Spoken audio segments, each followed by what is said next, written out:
Whitby, how much is fish and chips? 3 of us, fish chips, peas, I think one of us curry sauce, 3 cans of pop, just short of 70 quid. £70? That's 23 quid a head, man. Even my maths does that. Very quickly, a voice note. Campbell in Scotland, go.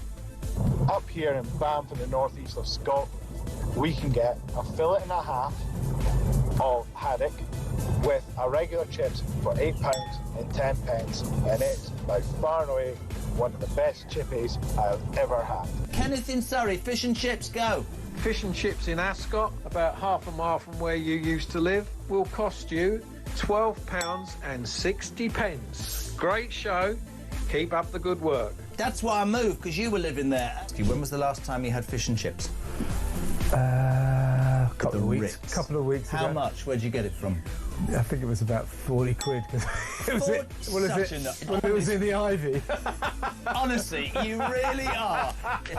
For any of you who think he's a man of the people, I nearly said you're a...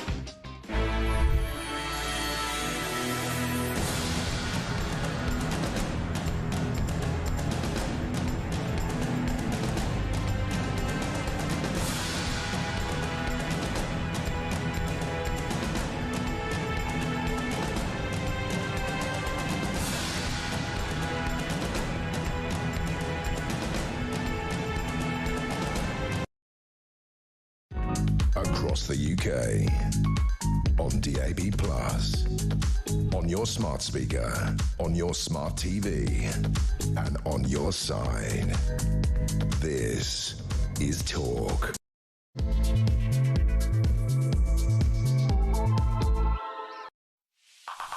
Good morning, this is Talk. I'm Peter Cardwell. Thank you so much for your company. There's a lot to talk about between now and 12:30, including why half of all sick notes are handed out without the patient actually seeing a doctor. This is a damning government study. We're going to be talking to the Minister for Social Security and Disability, Sir Stephen Timms, in just a second. We'll also be reflecting on the tariffs. The fallout continues. We saw that the FTSE 100, the 100 biggest companies in this country, the value of them went down 5% yesterday alone. What is the way forward? Can we get some sort of deal with America? There's a lot around today as well, including a story about protests after a school has scrapped an Easter celebration to respect diverse beliefs. What do you make of that? The quote from the head teacher of the school is honestly astonishing.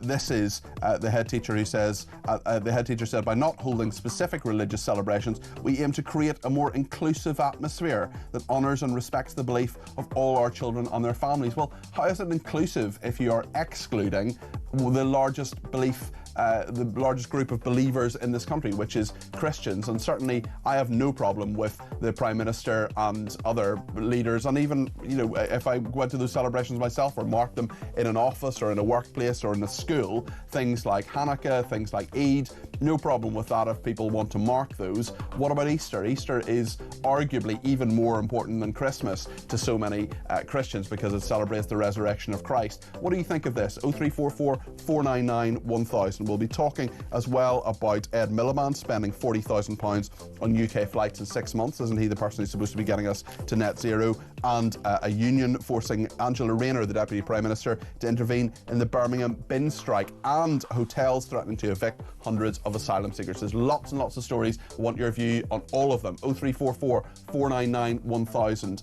You can text me at 722 with the word talk in your text. You can tweet me at talkTV. Follow me at Peter Cardwell. You can send me a voice note, less than a minute please if you would, or a WhatsApp text message, or you can give me a ring on 0344 499 1000. Loads to talk about between now and 12:30. Stay with us here on Talk. Well, let's speak to Sir Stephen Timms. He is the Minister for Social Security and Disability. He's also the Labour MP for East Ham in London. Sir Stephen, thank you for joining me this morning. How are you? Morning, Peter. There's quite a lot around, including something that affects your department at Work and Pensions in regard to half of all sick notes being handed out without the patient seeing a doctor. Should they see a doctor before those sick notes are handed out, or should the doctor, if it's longer than, say, a couple of days, should that patient perhaps go to a panel of doctors to see if they should be signed off? Because sick note, how we cure Sick Note Britain is the question we're asking our viewers and listeners today. What do you, as the Minister responsible, think about this? Well, I think it's an important question to raise. I haven't yet had the chance to study this report, but my department has been involved in commissioning it, and we certainly will be looking very carefully at it. What we're working on is changing the benefit system to do a better job to support people who are out of work for health and disability reasons, partly to provide much more effective employment support to get people back into work when they've lost a job for health or disability reasons, but also fixing the incentives in the benefit system, because at the moment there's quite a big incentive to be declared unfit for work, unfit to look for work, because you get quite a significant amount of extra benefit if you do. We want to change that, and we published our green paper, Pathways to Work, a couple of weeks ago, setting out how we think the system should look in the future. There's an awful lot of nervousness from many of our viewers and listeners, Sir Stephen, about these changes that were announced and that Rachel Reeves, your colleague, has been talking about in the spring statement. What would you say to people who are on anything from universal credit to personal independence payments to all those sorts of benefits that are there? What would you say to those people who are very nervous about the change that is coming? Yeah, well, I do understand the nervousness. I hope everybody will read the Green Paper. We're consulting on the content of it, so we want to hear what people think. But there are really three things we're trying to do. Number one, as I say, provide proper employment support, which hasn't been available for too long now. And we want to commit up to £1 billion a year by the end of this Parliament in supporting people who want to be back in work to get back into work. Secondly, fixing these incentives in the benefit system. But thirdly, also making sure that the costs of personal independence payment are sustainable, because they've been rising very, very fast over the last few years. That can't carry on indefinitely. We want to make the costs sustainable so that we can also afford to provide the employment support that people want. I just want to ask you about the changing nature of work. One thing that comes up is time and time again, I've mentioned this on air before, apologies for repeating myself to people who are sick of me hearing this, but my best friend has multiple sclerosis. She can work some of the time, she can't work all of the time. Some days she wakes up, she can do a couple of hours work, some days she can do a full day's work, and then other times she can't do any work at all because she has fatigue or problems or pain or medical appointments that she needs to deal with. I just wonder about the flexibility of work. She's someone I think about when I think about how work has changed so much over the past few years, how people can, not everybody of course, but a lot more people can work from home. That's much more sort of socially and work-wise acceptable to do. I just wonder if the system and the changes you're putting in will essentially recognise this flexibility and always make work pay, because that was the idea of universal credit back in the day, but it hasn't worked out that way. Well, the changes certainly do need to reflect that. And I think you're absolutely right. We've asked Charlie Mayfield, who used to run John Lewis, to look at what more employers can do to ensure that their workplaces, their work opportunities are available for people who've got health problems, and flexibility is absolutely the key. And there are new opportunities, as you say. People can work a bit more from home now, but we need to make sure that the potential of that flexibility is available to people. It isn't always at the moment, and it needs to be much more available, and I hope the benefit system can help to encourage that. Well, let's see what changes you bring in. You've some time to do that, certainly before the next election. There are lots of other big political issues I want to ask you about today. I just want to hear a little bit about what President Trump has been saying on tariffs in the last 24, 48 hours. Let's just play a clip of that. Those tariffs have come in, and every country's called us. That's the beauty of what we do. We put ourselves in the driver's seat. If we would have asked on some of these countries, almost most of these countries, to do us a favor, they would have said no. Now they'll do anything for us. But we have tariffs, they've been set, and it's going to make our country very rich. But are you open to deals with these countries if they're calling you? Well, it depends. If somebody said that we're going to give you something that's so phenomenal, as long as they're giving us something that's good. For instance, with TikTok as an example, we have the situation with TikTok where China will probably say we'll approve a deal, but will you do something on the tariff? The tariffs give us great power to negotiate. Always have. I've used them very well in the first administration, as you saw, but now we're taking it to a whole new level because it's a worldwide situation.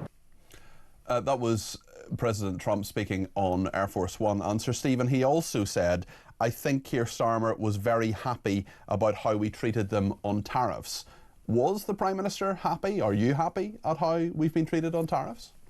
Well, I think the introduction of tariffs and now the response from China I think this is quite a major disappointment. I mean, it is true, the fact that we've been hit less hard than other countries is, I guess, some consolation. But what we really want is a proper economic deal with the US. We've been talking to them about that. The US is our closest ally.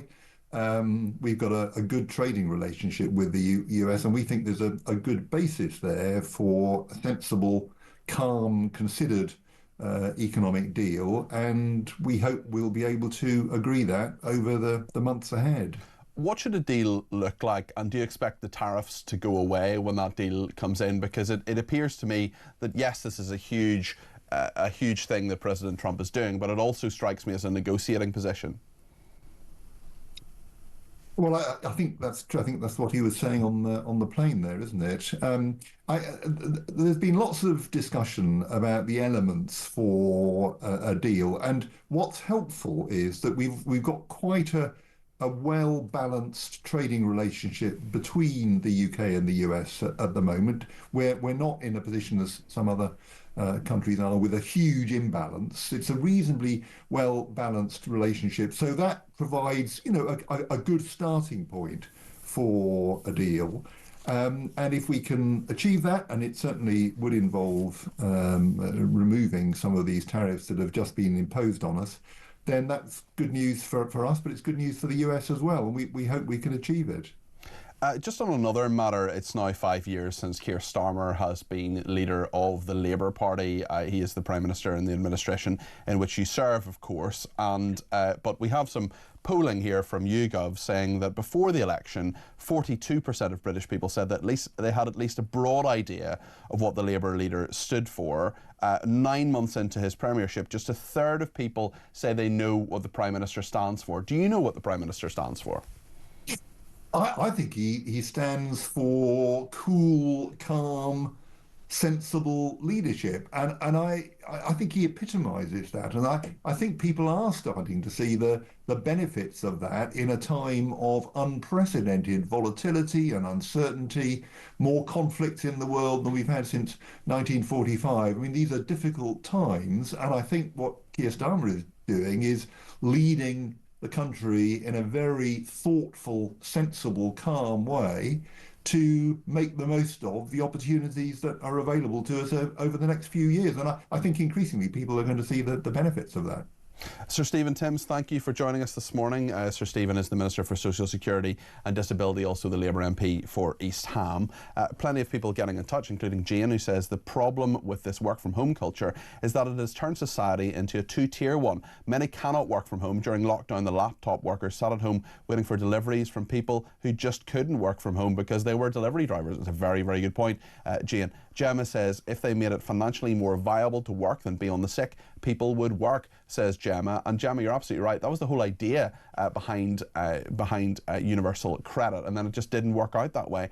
Barry's been in touch and says if the head teacher has cancelled Easter, will he be going into work instead of having 2 weeks Easter holidays? Says Barry from Morecambe. I think we know the answer to that one, Barry, but it's a very, very good question. Sarah in West Sussex says, Peter, please let Stephen Timms know that PIP has nothing to do with working, nothing. And you're right, Sarah, it's in regard to all sorts of other things in terms of people getting out and about and making life more livable for many people who live with disabilities. That is what PIP is about. Sarah, thank you for that. We're going to go to the debate desk after the break. There's lots to talk about. I know there's quite a few people who want to get in on Easter as well. And just to remind you, if you're just joining us, this is the story that Easter has essentially been banned by a head teacher at a school. And this is because he says he wants it to be more inclusive. Yes, really. This is the head teacher at Norwood Primary School in Eastleigh in Hampshire, who's argued with with parents over what they are calling the erasure of Christianity, while holding a banner reading, head teacher Mander wants to cancel Easter, let's cancel her.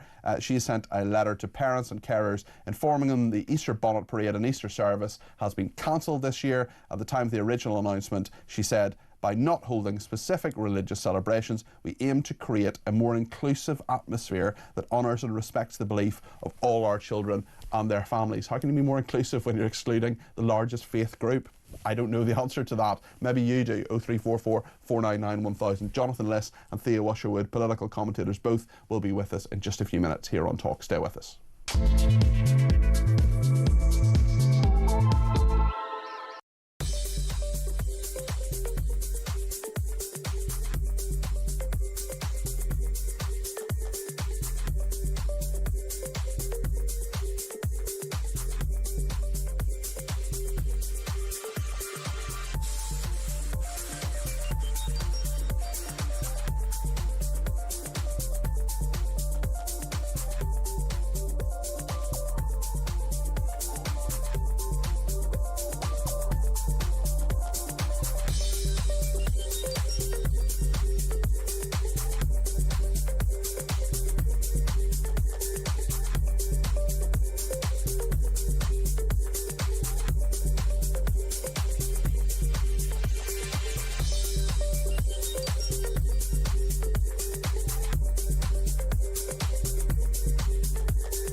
The only thing true in that statement was he's bringing change to Britain. That is the only thing that is true, because things are changing, but they're not changing for the good. And this is what we really have to get drilled down on, is that every single one of those claims is fundamentally untrue. You know, let's not also forget, because I was looking into this, because I forgot about the 6 pledges, the 6 milestones, the 5 missions, and the framework of accountability. Yeah. So we've had a long list of things from Keir Starmer, and I don't think he's hit a single one of them.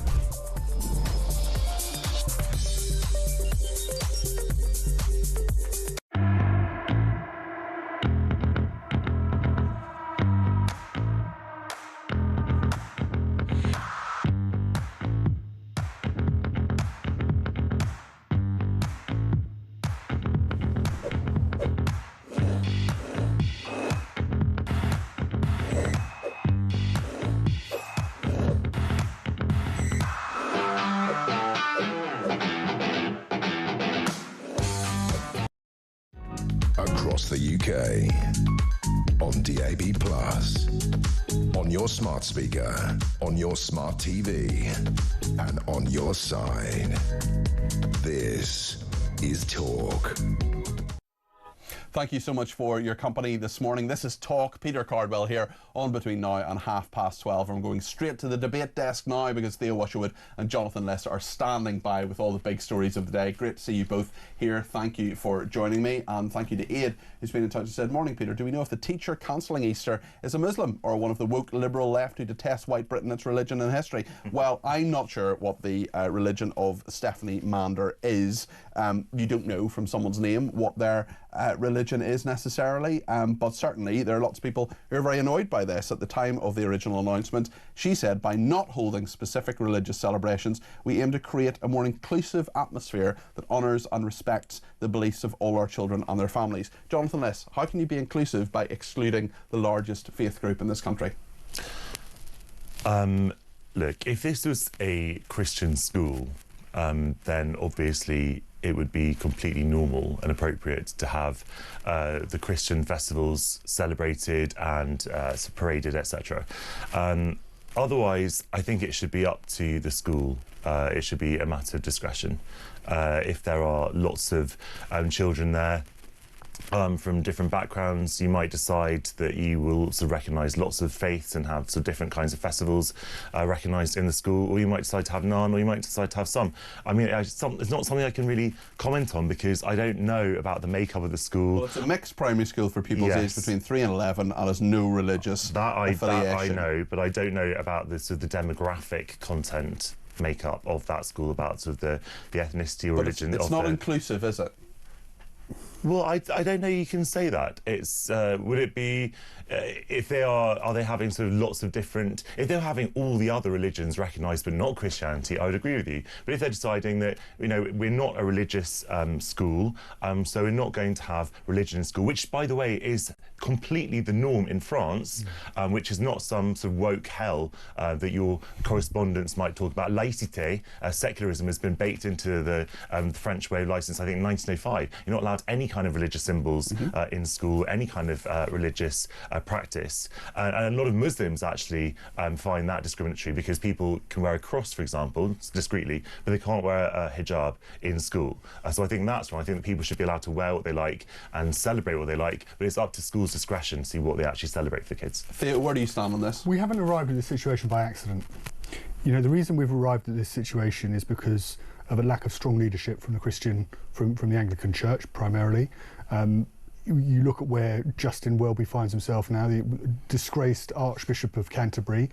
The reason we find ourselves in this situation, and I heard some commentary recently in Parliament about this.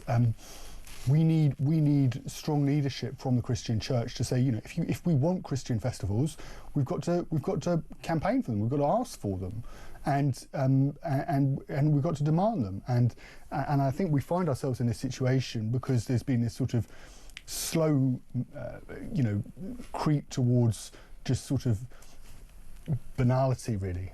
And I just think... There are so many schools, of course, who recognise, I mean, we saw from Sir Sadiq Khan the other day, and indeed the Prime Minister, that they recognised Eid. Prime Minister had a reception at Downing Street for Eid.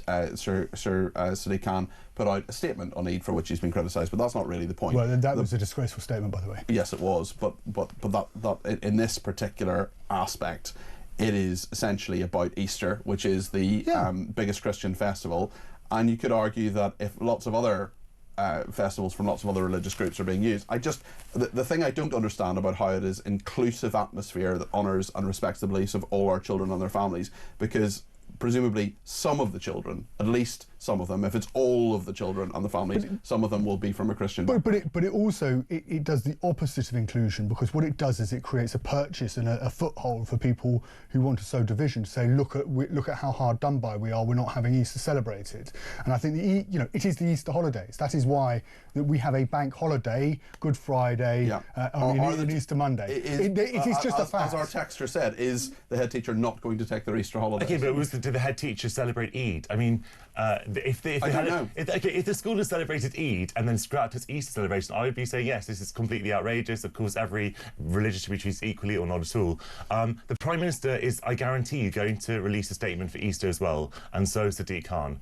This is not some kind of persecution against Christianity. Christianity is not being sidelined in national life. It's being sidelined by the school. It's not being sidelined, It's being sidelined by the school. As Theo points out, it is being sidelined by the school. That is happening. We are literally going to have national holidays for a Christian festival. That doesn't happen for any other religion. It's being sidelined by the school. This is a Christian country, but not all schools are Christian. And some schools have different faiths, some schools have no faith at all, and it's entirely appropriate for those schools to discuss how they and decide how they approach religion in their own schools. Obviously, in our national way of life, we have an established church. We literally have bishops sitting in the House of Lords, which is completely preposterous. The idea that Christianity is being sidelined in public life is complete nonsense. We literally have Christian bishops legislating something that exists only in Iran, is where clerics are allowed to make laws without being elected. Well, they don't make the laws. You're saying that Christianity is being sidelined in national life. All I've said, Jonathan, if you let me speak, All I'm saying is that Christianity is being sidelined in this school. Why do you need to talk about the individual policy of one school, Peter, is not interesting. Presumably we're only talking about It's not interesting. It's not interesting. Well, that's what we're talking about this morning. Well, no, I'm not. No, that's not what. That's well, not. we are. That's not the point I'm making. The policy of one school alone is not interesting. What is interesting is what it says about national culture and politics and policy. Do you think it says anything about national culture and politics? We're not the school governors. That's not why we're talking about it. We're talking about it. So only school governors can have a say in this? No, Peter. Well, what are you saying then? What are you saying? I'm saying that we're talking about this. Obviously, we're talking about it because of what it means about Christianity in this country, about politics, about woke, whatever it is. The individual school is actually less interesting than those bigger conversations. And I'm saying that it's up to individual schools which don't have religious affiliation decide how they approach religion. No, we can also make the broader point is that Christianity is absolutely embedded into our national life. But this is where I think it is interesting in terms of the national conversation. This is why I do think it's an important story, and I'll tell you for why. Because this is the original announcement from the head teacher, and it goes, by not holding specific religious celebrations, we aim to create a more inclusive atmosphere that honours and respects the beliefs of all our children and their families. Now, I would take issue with that, because actually I think you can hold a specific celebration, namely for Easter, and you can include everybody. Yeah. And we should be able to include everybody within that. I don't see that as being marginalising a particular community, because all they wanted to do was to hold an Easter bonnet parade and an Easter service. Yeah, and if you don't want to go to the Easter service... But what I have a problem with, and where I think this does affect the national conversation, is I think there's this tendency, exemplified by this head teacher, to turn around and say, well, we can't do something because it's going to exclude people. And we live in a multicultural society. And if we want a multicultural society to be successful, then we've got to bring people in. Also, and within that means celebrating Easter. And within that, Ms. Mander, the head teacher, said she understood the change may be disappointing for some, especially those who have cherished these traditions over the years. She added, however, we believe that this decision aligns with our values of inclusivity and respect for diversity. It's quite the opposite. Exactly. We're exploring alternative ways to celebrate the season in future years that will be inclusive of all children and reflect the rich cultural diversity of our community. You're not respecting diversity, you're not respecting inclusivity. This is wrong. Well, look, I think that in her opinion she is, and I think this is just she's wrong. She's misguided. Look, I think it's very People can have opinions, and those opinions can be wrong. Okay, fine. In your opinion, it's wrong. No, it is wrong. Peter. It's not. How is it inclusive to exclude the largest group, faith group in this country? Well, you could look, for what it's worth, I would have been very happy for the school to have its Easter parade. I'm not bothered about it at all. And I think in general it's good to showcase different traditions for children, both who are part of that tradition, who are not part of it, in the same way that I would have had no problem if that school wanted to mark Eid in some way, or any of the Jewish festivals, or Sikh, or whatever. But there are different opinions about what inclusivity means, and for some schools that might mean we're going to treat everyone a bit like the French system, where we don't mark anything. Well, you've made that point. Okay, fine, but that's just there are different ways of being inclusive. There are different ways of being inclusive. My definition of inclusivity is including people. Call me old-fashioned. Mark in Lincolnshire has given me a ring, 0344 499 1000. Mark, you're on with me and Jonathan Liss and Theo Usherwood. What would you like to say, Mark? Yeah, I mean, it's quite a difficult one, really. I mean, obviously, I am a Christian, and I'm quite vocal in that. And for me, it frustrates me when I hear stuff like this, because when you actually look at the words that she's using, she's exploring other ways to celebrate this time in the future. In other words, she is yet another one of these crackpot, left-wing, overly liberalised idiots that seems to think that they can create, have something without the background of it being in existence in the first place. They want all this freedom, they want their DEI, they want all of this kind of stuff. The only reason they've got the option of being able to live like that and to have these choices and to speak the way that she does and to cancel things that she wants to cancel is ultimately because of the Christian background our country has. Because you don't find this in other countries and cultures across the world. It just doesn't happen. You go to somewhere like Pakistan as a Christian and see how you get on there. You're not going to be included, are you? You're going to be very much excluded. You'll be quite literally physically persecuted in places like that. So when people are coming from these countries into our country, by all means celebrate your own religion, but it should not be in schools, period. The only thing that should be taught in schools as far as religion is concerned is Christianity. Why do you believe that? Why can other religions not be celebrated within school? Because that's what you're saying. I'm not saying it should be or shouldn't be. I'm just saying what you're saying isn't inclusive. If you've got, Muslim kids at the school, Jewish kids at the school, shouldn't their traditions be celebrated as well? Why can't they just celebrate them all? Because they have their own culture. At the end of the day, Peter, what this all really comes down to is you're referring to foreign cultures, foreign religions. That's not what this country is. It could be argued, Mark, that actually a lot of those religions aren't foreign religions. I mean, Judaism has a very strong foothold in Britain. Islam clearly has a very strong foothold in Britain. They're not foreign religions per se, are they? And do religions are they to do with a country? I mean, they're more than that. They're broader than that. Since when did we, in this country, for example, you mentioned Judaism.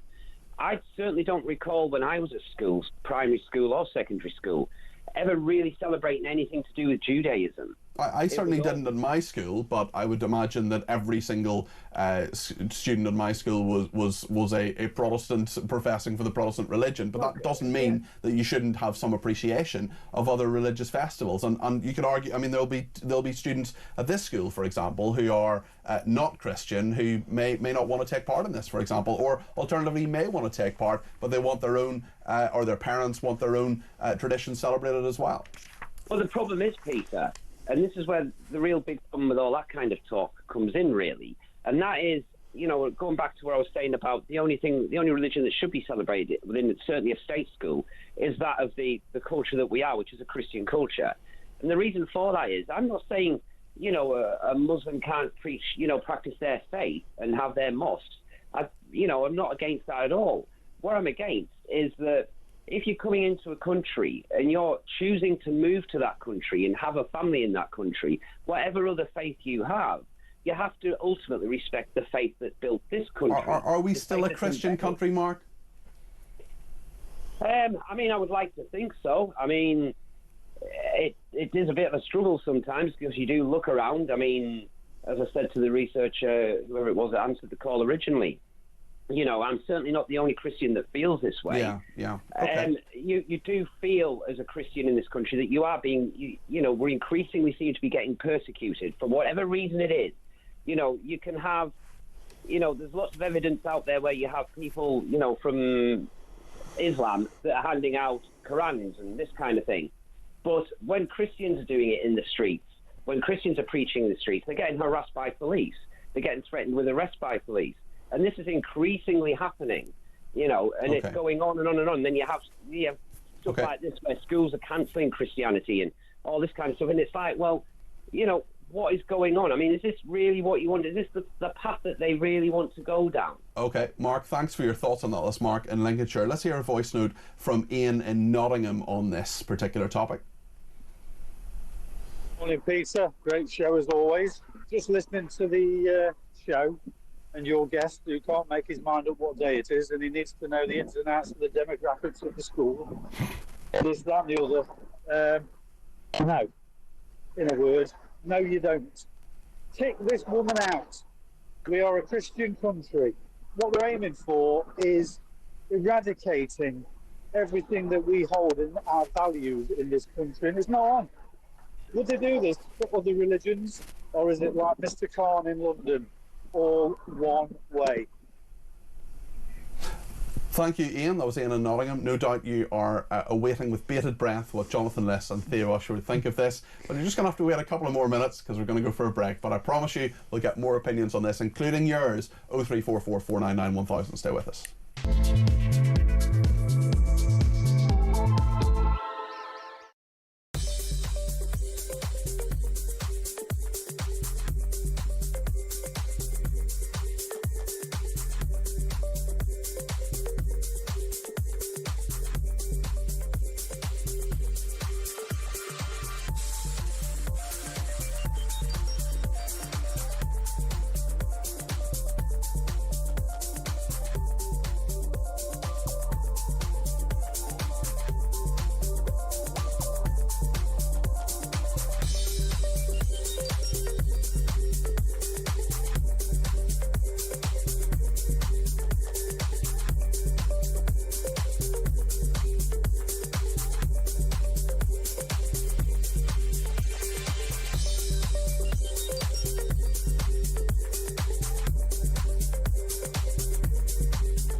across the UK, on DAB+, on your smart speaker, on your smart TV, and on your side. This is Talk. Well, thank you to everybody who has been in touch on this. We've got Jonathan Liss and Theo Usherwood on the debate desk. Let me just read a couple of the comments that are coming in, including from Angela, who says, I agree with Theo Usherwood to be inclusive. We should celebrate Easter in schools and include everyone. This is a Christian country. Jonathan Liss, it seems this country and government is being biased against its own people. Marina says, I agree with Theo Usherwood that Head is actually sowing seeds of division. Far from being inclusive, she is playing to the racist trope that people of different backgrounds and faiths in the UK are intolerant of Christianity. Most are not. Well, I'm sure the head teacher of that school would deny any accusation of any form of racism whatsoever. Kevin MacDonald says, Peter, as the school is cancelling Easter celebrations, then shouldn't they cancel the Easter school holidays as well, which exist to mark the occasion of Easter? Tracy says, when I was at school in the 80s, we had a few Jehovah's Witnesses. When we celebrated Christmas, they either didn't attend school or were in other classrooms doing some other activity. It worked fine. Is this teacher going to cancel Christmas as well? Love the show. Betty says, due to Peter, the West abandoned formal Christianity largely due to scandals. The other religions fill the void and will also fall when their scandals come out. If the Church of Christ can do so much damage, imagine what's happening in other organisations. They will all fail and another will fill its place. And Stephen Suffolk says, you celebrate what you support. You don't get a Liverpool fan celebrating an Everton goal when it's scored, do you? Have a good weekend, says Steve. Right, for one more thought on all of this, first to Theo, then to Jonathan, then we'll move on. Theo. Well, I'm glad your listeners agree with me. Look, that's all I have to say. That's all I have to say. No, look, I just go back to the point I made earlier.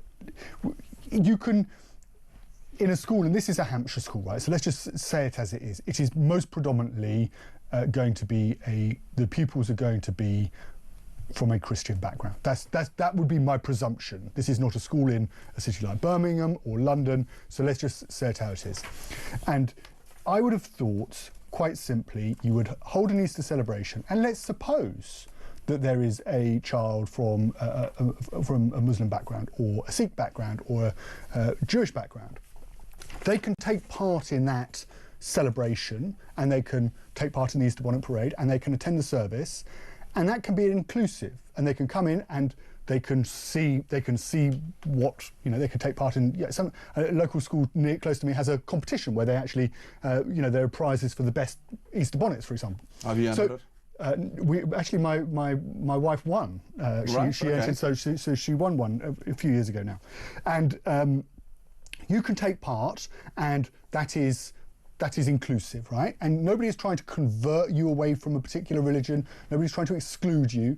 And then I suppose, I would imagine, when it is Eid or when it is Passover, it would be if that child's family from those backgrounds wanted to actually come in and explain the importance of that religious festival to them, they can do so.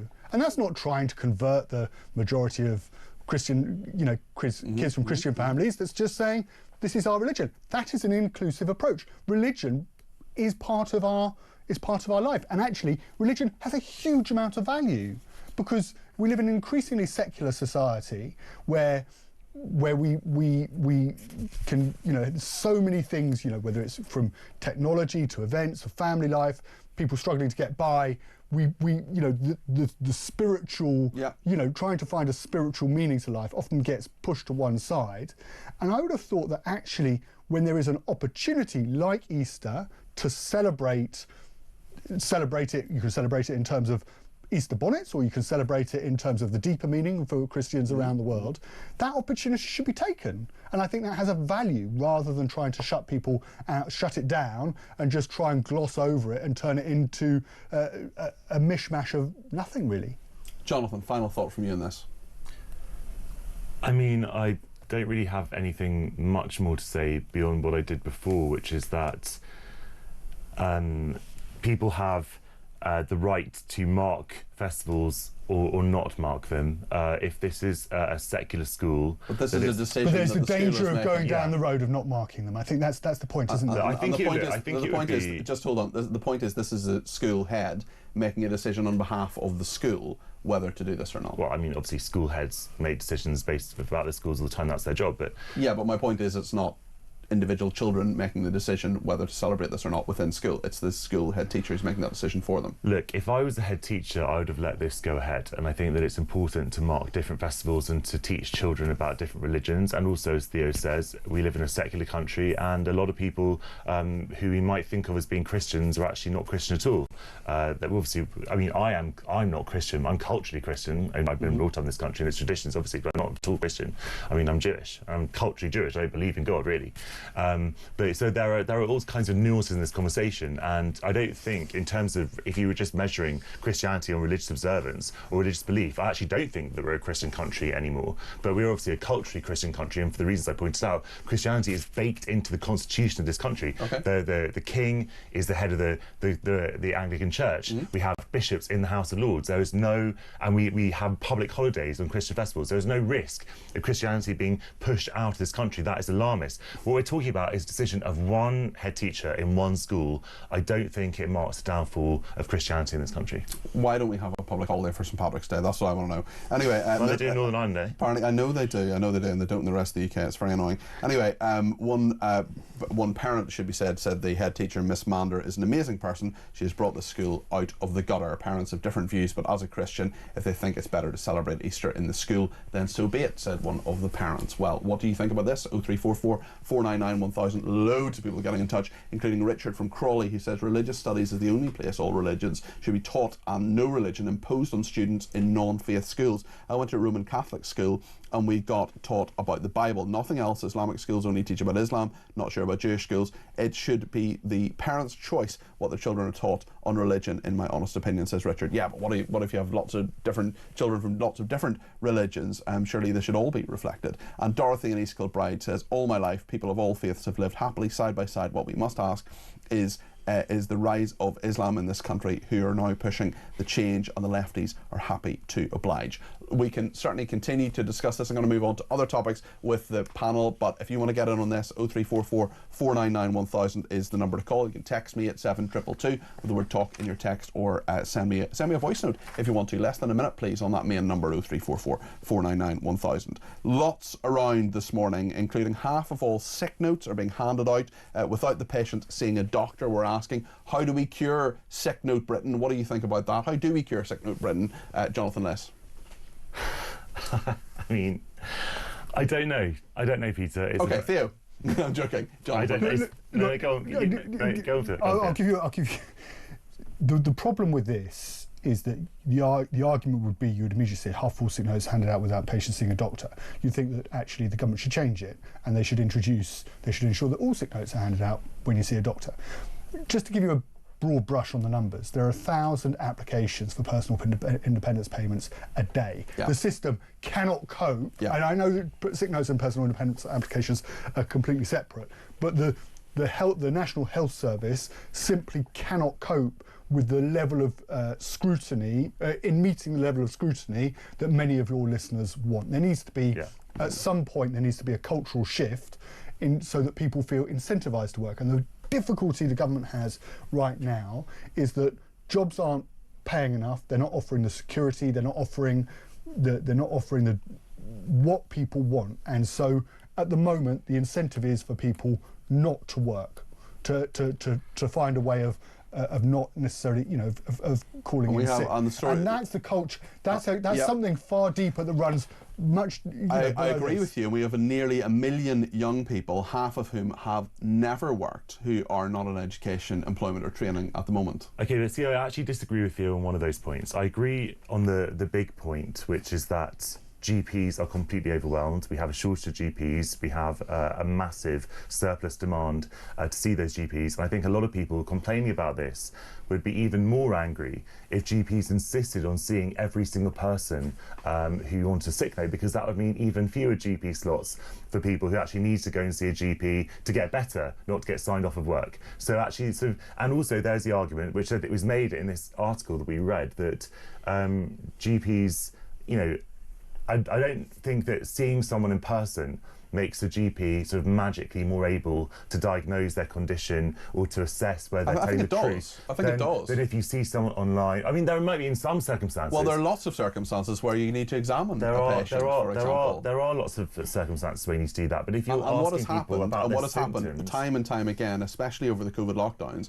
is that the GPs have said, just do it on the phone, just do it online. Some of that can be helpful, some of that's fine. I went to a GP a few months ago. It was a 2-minute appointment, could have easily be done on the phone, and we agreed that next time it will be done on the phone. But if you've got, you know, a rash or something that needs to be looked at, you want to see a GP, and loads of people can't anymore. But also GPs are signing people off. My wife, who works in this employment law space, she had a friend of hers who's a line manager ring her up and saying, what should I do? I've just had an employee, one of my staff has come in and they've just been signed off by the doctor for 7 days. Do you know what they've been signed off with? Tell me. Overwhelm. Overwhelm? Overwhelm. Someone had been signed off? That sounds like stress, doesn't it? Overwhelm. They'd been overwhelmed. So then... So my wife was like, I mean, that's absurd. I don't know. If they genuinely have signed off for stress. That sounds like burnout. That sounds like quite overwhelm is absurd. The word is strange, but I mean, people do get burnout. I mean, that is recognisable. People do get very stressed. People get depressed. There are all kinds of reasons why you have legitimate reasons not to work. And I suppose that's where I take issue with what you're saying, Theo, because I think that we have to.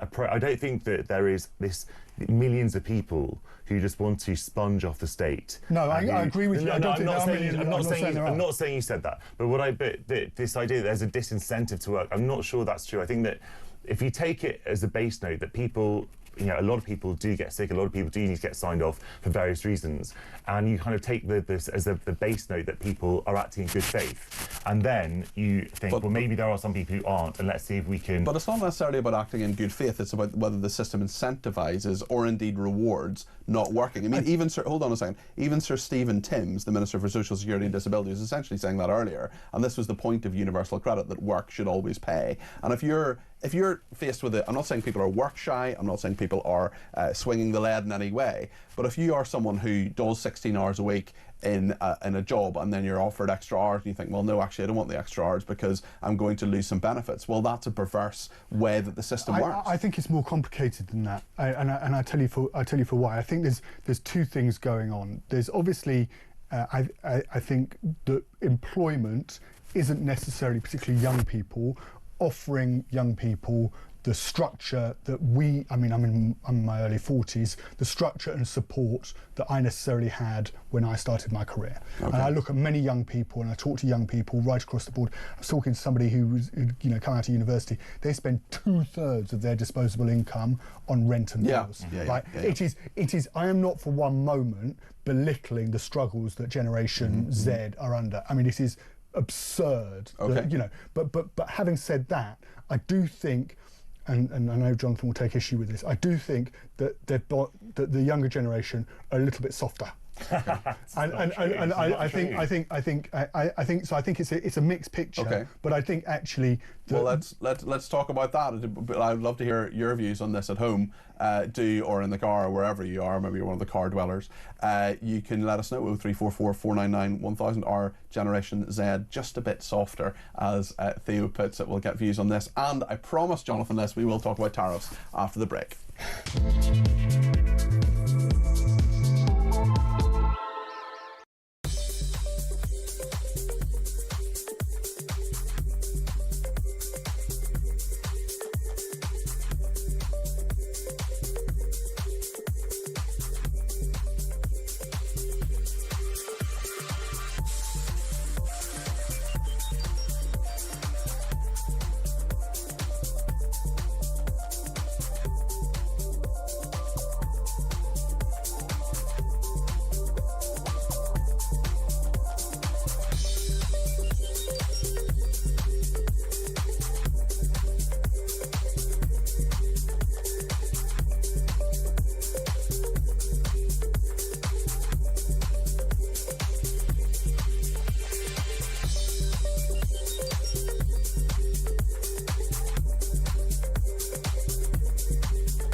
Andrew had all sorts of questionable business and advisory dealings, and this was the case, you know, before his fall from grace. There were serious questions about his role as a kind of business envoy.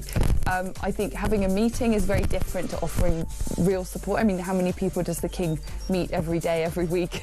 Well, you know, without it, I think it's more a question of, I think, Prince Andrew's judgment, which we didn't exactly have a high opinion of before this point.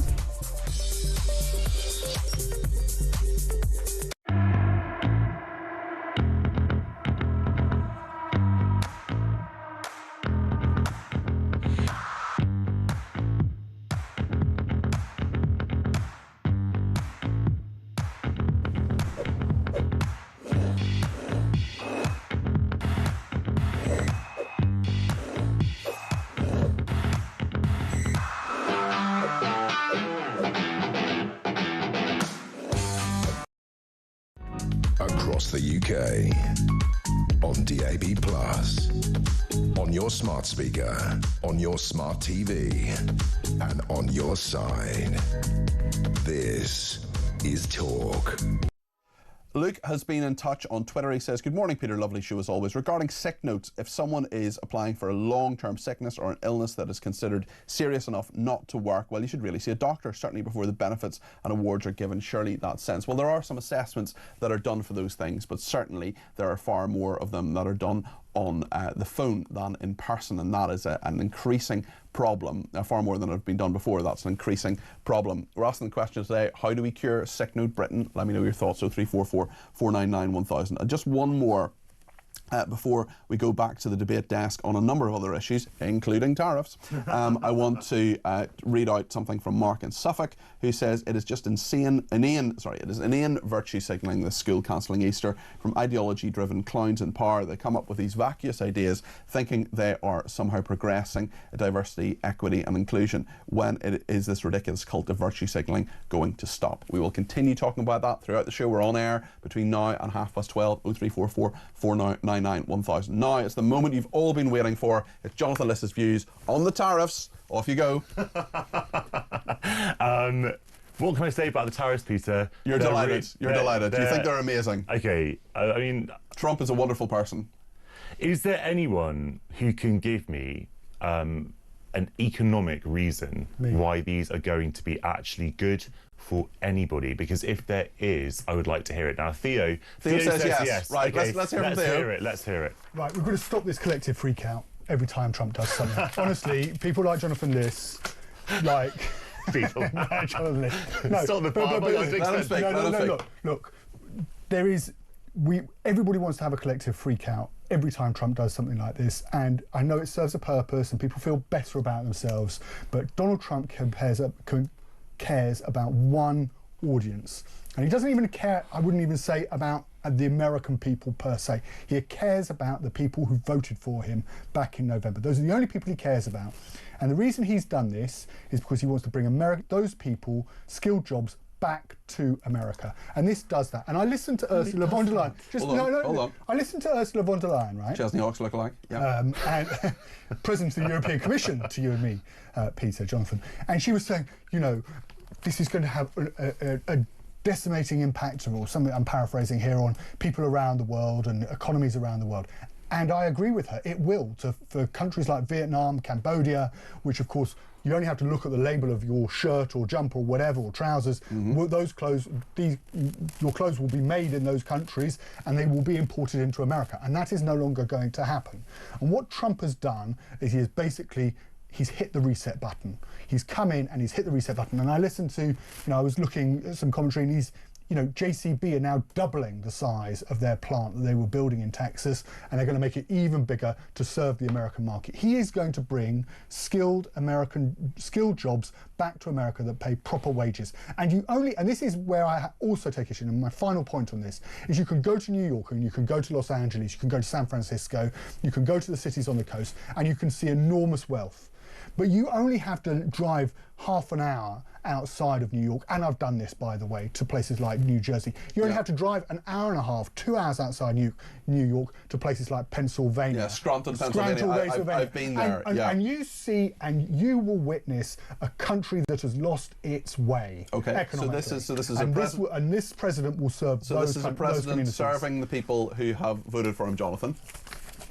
I'm sorry, but that is such nonsense from start to finish. Those jobs are never coming back. American consumers, first of all, are not going to pay 10 times more for ordinary goods than they pay at the moment. They elected Trump to bring prices down, not to increase prices, because prices were already sky high, inflation was already sky high, and those factories that are going to be built by Howard Lutnick, the Commerce Secretary, I think he is, or the Trade, or the Business Secretary, or whatever, by his own admission, the future, he says, is in robotics. So those factories that are coming back to the United States, they'll have maybe 10 people working in them, because it's going to be AI and robotics that are going to be running those jobs. And you talk about skilled jobs. So many of the things that he's put tariffs on all of these countries that send. What you might call, obviously these take a lot of work, but they're not what we call skilled labour. They don't require university degrees for them. These sort of manufacturing jobs to send sort of their clothing and basic essentials over to the United States, because the United States can't make them anymore. And so actually what you're advocating for is not for skilled labour. I'm not advocating for anything. But what you're talking about is not for what... skilled labour to come back. It's for unskilled labour to come back at at poverty wages, because people aren't going to pay these prices. This is going to shatter the American economy, the American consumers, American exporters and importers. It serves nobody. Okay, Theo, you've got 20 seconds.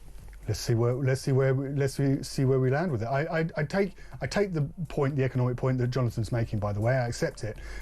It may well go wrong, but at least he's come in and done something, and he is acknowledged the problem in America, rather than just saying let's carry on business as usual, because we know where that will go in terms of America's economy. Well, okay, thank you both very much indeed. Blowing everything up. Okay, we've run out of time, but thank you very much for a nice and lively debate desk this morning between Jonathan Liss and Theo Usherwood, political commentators both. What do you think about anything that they have said? Let's get your voice on the air between now and 12:30. 0344 499 1000. We're going to talk to Stephen Wolfe in a second, because hotels are threatening to evict hundreds of asylum seekers, and Britain's wokest council has told staff to take a white privilege test. Will you be taking it? Let me know your thoughts. Stay with us.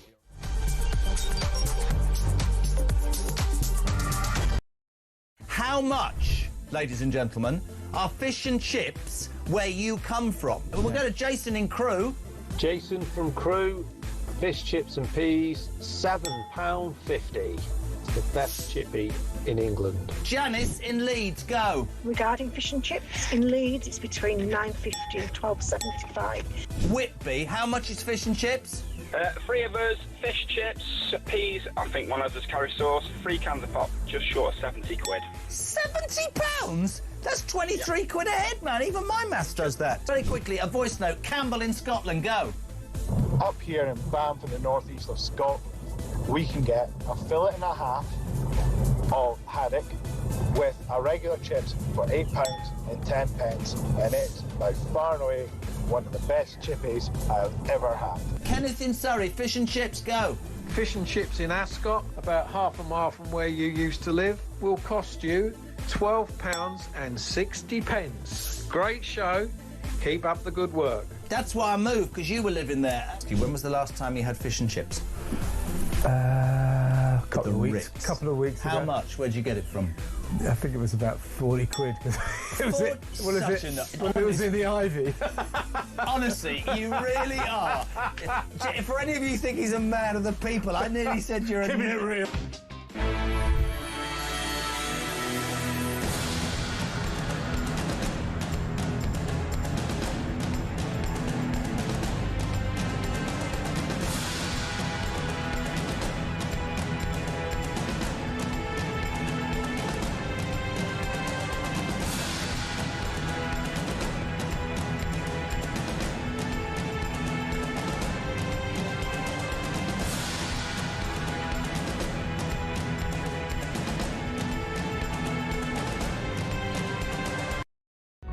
Across the UK, on DAB+, on your smart speaker, on your smart TV, and on your side. This is Talk.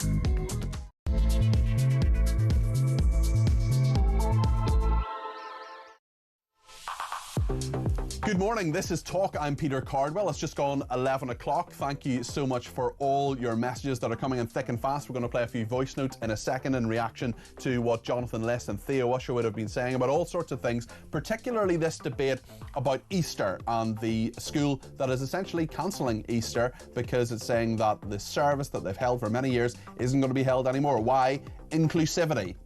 How's that inclusive? Question I haven't got an answer to so far this morning. We're also talking about hotels threatening to evict hundreds of asylum seekers because things have gone wrong. Remember, you're paying £5.5 million a day for 38,000 asylum seekers who are staying in hotels. We're also talking about Britain's wokest council telling staff to take a white privilege test.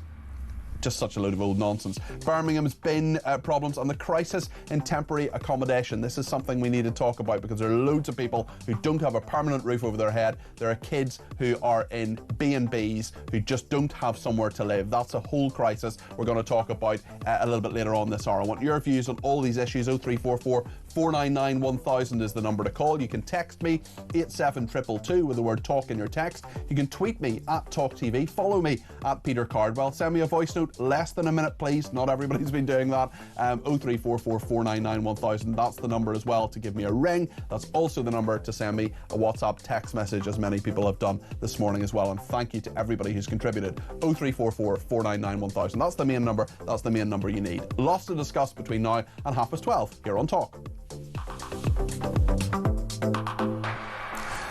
Just before we speak to Stephen Wolfe about hotels threatening to evict hundreds of asylum seekers and Britain's wokest council telling staff to take a white privilege test, I just want to play 3 voice notes. First one from Eddie in Preston, please. Hi, Peter. Great show, by the way. It's quite frightening, the direction Britain is heading. Why can't we just have a leader who protects our system, our beliefs, our culture, British interests first? Can you imagine going to, for example, an Arab country or Muslim country and trying to shut down one of their festivals? You're probably going to get arrested because you're going against their culture, their beliefs, their system. Why can't we do the same? Eddie, very, very interesting thought. I suppose part of how I would reply to that, I mean, I agree with you, but also the other side of that, I suppose, is saying, well, we live in a pluralistic society. We live in a society where people can make up their own minds. We live in a society that, you know, are we really a Christian country anymore? I'm not so sure. There are lots of people who would say they're Christian, but do they actually go to church? Do they really celebrate things other than the big festivals like Easter and Christmas? And maybe this is the beauty of places like Britain, that we can decide, actually, we're not going to celebrate certain religious festivals, whereas it would be mandated. It would be a thing you would absolutely have to do in a place like Saudi Arabia, which represents everything about a country that I don't want to live in. Nick has been in touch about Jonathan Liss. Morning, Peter. It's Nick Moore from Loughborough. Once again, we see Jonathan Liss, your lefty commentator, trying to defend the indefensible, which it is indefensible, what's happened in this school. But, Peter, there's no point trying to argue with people like Jonathan Liss because they are so embedded in their own ideology that no reasoning can get them to change their mind. Better to just let him carry on and make a fool of himself, quite frankly. Peter, love your show. It's my weekend dose of sanity. Have a good weekend. Nick, thanks for that. Thanks for the kind words at the end there. Look, we're the home of free speech, and free speech involves a load of things that we disagree with, and Jonathan Liss I disagree with on about 99.9% of things. But yes, he's welcome on this show. Michael says Jonathan Liss is wrong as well. This is what Michael has to say on his voice note. Morning, Peter. Great show. Jonathan Liss is so far off base, it's ridiculous. The guy doesn't seem to understand culture. We are a Christian culture. All our morals come from Christianity. To say it's not relevant or it's not relevant to support Christian holidays is to deny the very existence of the culture that has allowed him to create his freedom of speech. Thanks, great show, keep it up. Thank you, Michael. Much appreciated to Michael, Nick and Eddie for those voice notes. Keep them coming in, 0344 499 1000. If you've never done it before, it's just like sending a voice note to anybody else, except you send it to 0344 499 1000. Keep it to less than a minute. Tech Up Dave goes through them, and then we play them out. Stephen Wolfe is with us now. He's a former MEP. He's director of the Centre for Migration and Economic Prosperity. Stephen, you're very welcome to the programme. Just before we get into the asylum seekers aspect of it, can I just get your opinion on the Easter story? This is the school that is saying that they're not going to celebrate Easter any longer because they want to be inclusive. What do you think of this, Stephen? Well, I think they're not being inclusive. They're ignoring the fact that they're saying we want to be inclusive, express diversity. And one of the important parts about diversity is recognising where you come from and where you are. And your previous speaker, the person who just left the voice note, is entirely correct. From the moment that we had the Romans enter into Britain, we became a Christian country when they had converted into Christianity. From that period on, whether it's our common law, whether it's the way that we divide up our land, whether the way that we look at the history, the support of the church, the support of the royal family, the way that we consider ourselves as a people has been Christian, and it's been embedded not only into our common law, but also into the way that we run our parliaments. And that is entirely different to many other countries in the world. And to deny that is actually a denial of who we are as a nation and as a people. And that school is in Hampshire, where I live, and I think they are quite correct to be corrected on this. It also, I believe, it breaches some of the principles of the Education Act and the Discrimination Act. And I think sooner or later you're going to find Christians take on schools like this and the government for breaching their own rules on being fair and diverse and equal. I just want to read out two more messages on this, and then I promise you we'll get to migrants. Jane says, I presume the school won't allow the children to celebrate Christmas either. It's so very sad. I would remove my child from a school with this ethos. And Karen in Taunton says, whether you're a practising Christian or not, I'm an atheist. We are in a country built on Christian values and tradition. Suck it up, Buttercup, says Karen in Taunton. Well, we will return to that later on if you want to get your call in on it, 0344 499 1000. But Stephen is here because now at 9 minutes past 11, we are going to get to what we've asked you on about, Stephen. Just this story about hotels threatening to evict hundreds of asylum seekers. Just take us through this, because this is about these hotels unable to pay their insurance premiums. And just a reminder that it's £5 million a day that we're spending through the Home Office getting 38,000 asylum seekers in hotels. Just take us through this, Stephen. Well, the situation is the government laid out contracts to look after people who are claiming asylum and come across the boats to house them in accommodation. And that accommodation was undertaken by Mears, Clear Springs and Serco.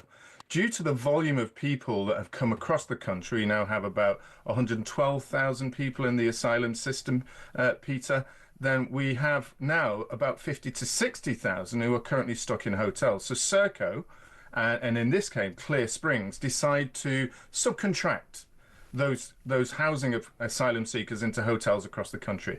And there is one big group that's making quite a lot of bit of money, or it was, called SBL Group, based in London, that's housing thousands of asylum seekers. I think they're currently saying they house about 500-600, but they've housed a lot more. They are now saying they've not been paid by the government.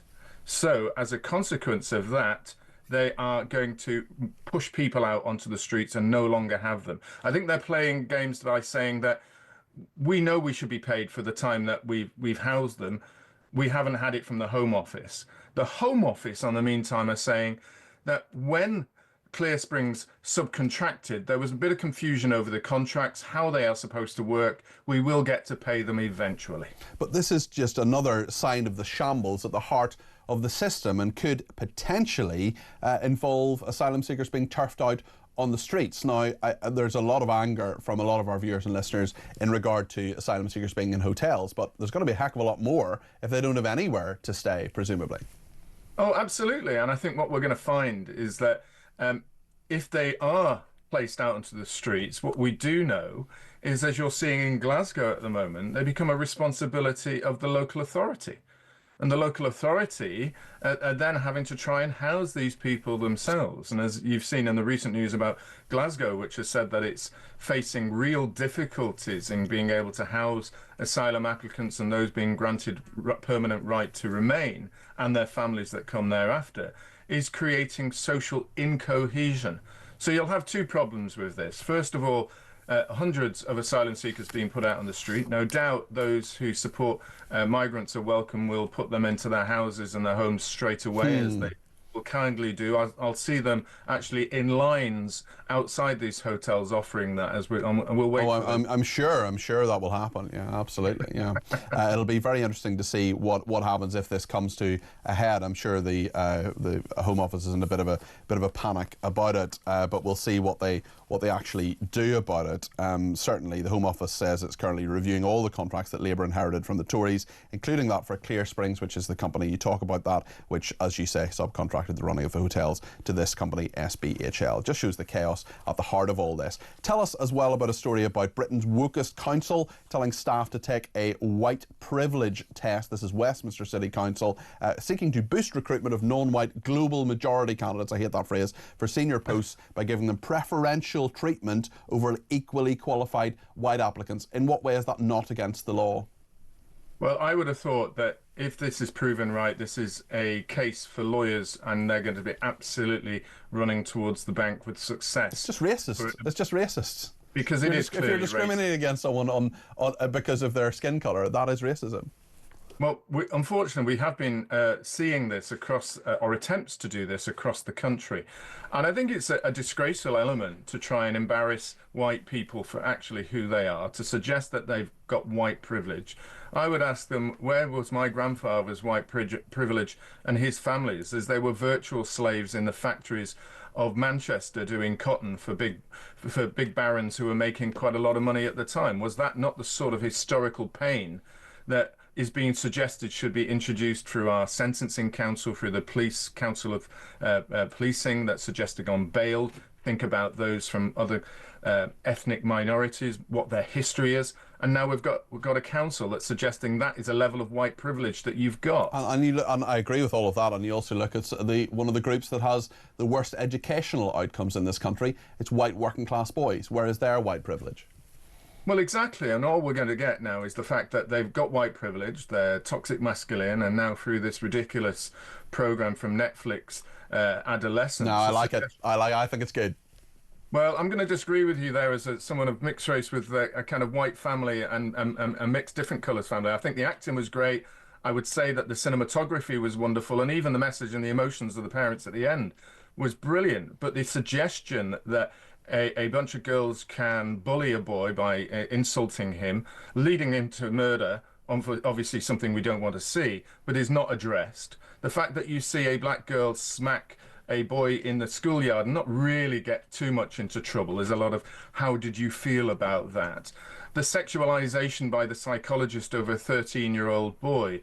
And all of the undercurrent of that is that all white boys are sat there in their rooms listening to Andrew Tate's of this world. I don't think he was saying that about all white boys, but maybe we'll have a longer conversation about this at some other point. Yeah, no, I'd look forward to that actually, because it's definitely one of the most controversial programmes that has been on TV or Netflix streaming, I suppose. And I'd love to talk to you more about that, either on air or over a pint, Stephen, or both. But for the pint sounds brilliant. If we could do a pint on air and not get into trouble Ofcom, that would be brilliant. That would be good. That would be good. I'll be having a pint of Diet Coke though. 7 years off the booze. It's lonely up here on the moral high ground.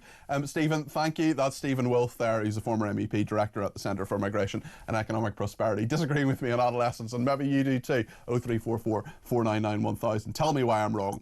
Rachel's been in touch and says, I think we also need to find out the religious status of the teacher who made this decision, as that could have a significant implication. Joanna in Salisbury says Easter was originally in the pagan religion, and Anglo-Saxon Christians accepted it into their religion as inclusion. Muslims think that participating in celebrations rooted in other faiths are a sin. They are quite happy to have Easter holidays. Maybe Muslims should give up Christmas and Easter holidays and bank holidays that they get paid to take time off from work. Amanda says other religions in our countries teach their children about the faith outside schools. I expect they're shocked how lax we are in following our religion. Ant says, regarding bins, they should be sorted now, not in a week, or kids and the general public will get seriously ill. But the council need to get to the root cause of the problems, fly tipping, etc., even before the strikes. Well, we're going to talk about that, the Birmingham bin strikes. I tell you something, if this was happening in London, the media would be all over it like a rash. It would be wall to wall. There would be documentaries on BBC Two. It would be everywhere. But because it's Birmingham, the media doesn't care. Well, we care because we do the stories that people often don't cover. We're going to talk about a union forcing Angela Rayner to intervene in the Birmingham bin strike. They've said it's a critical incident. Bins on the street, rubbish everywhere in Birmingham. Maybe you're in Birmingham yourself. Give me a call. Tell me what it's like. 0344 499 1000. More in just a minute.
It is a fabulous horse race, and I wouldn't give them the airtime of talking about it whenever it suits them once a year, when they don't care for the rest of the year. So it is. I would love in my next life to come back as a racehorse. I can tell you that they're so well looked after, and they're a joy. As I said, I didn't get into horse racing because I wanted the idea of coming to Aintree or Cheltenham and big stages. I get into horse racing because I loved horses. I loved looking after them as a kid. I loved being with them. So, I'll continue to do that, and so will everyone else in the sport.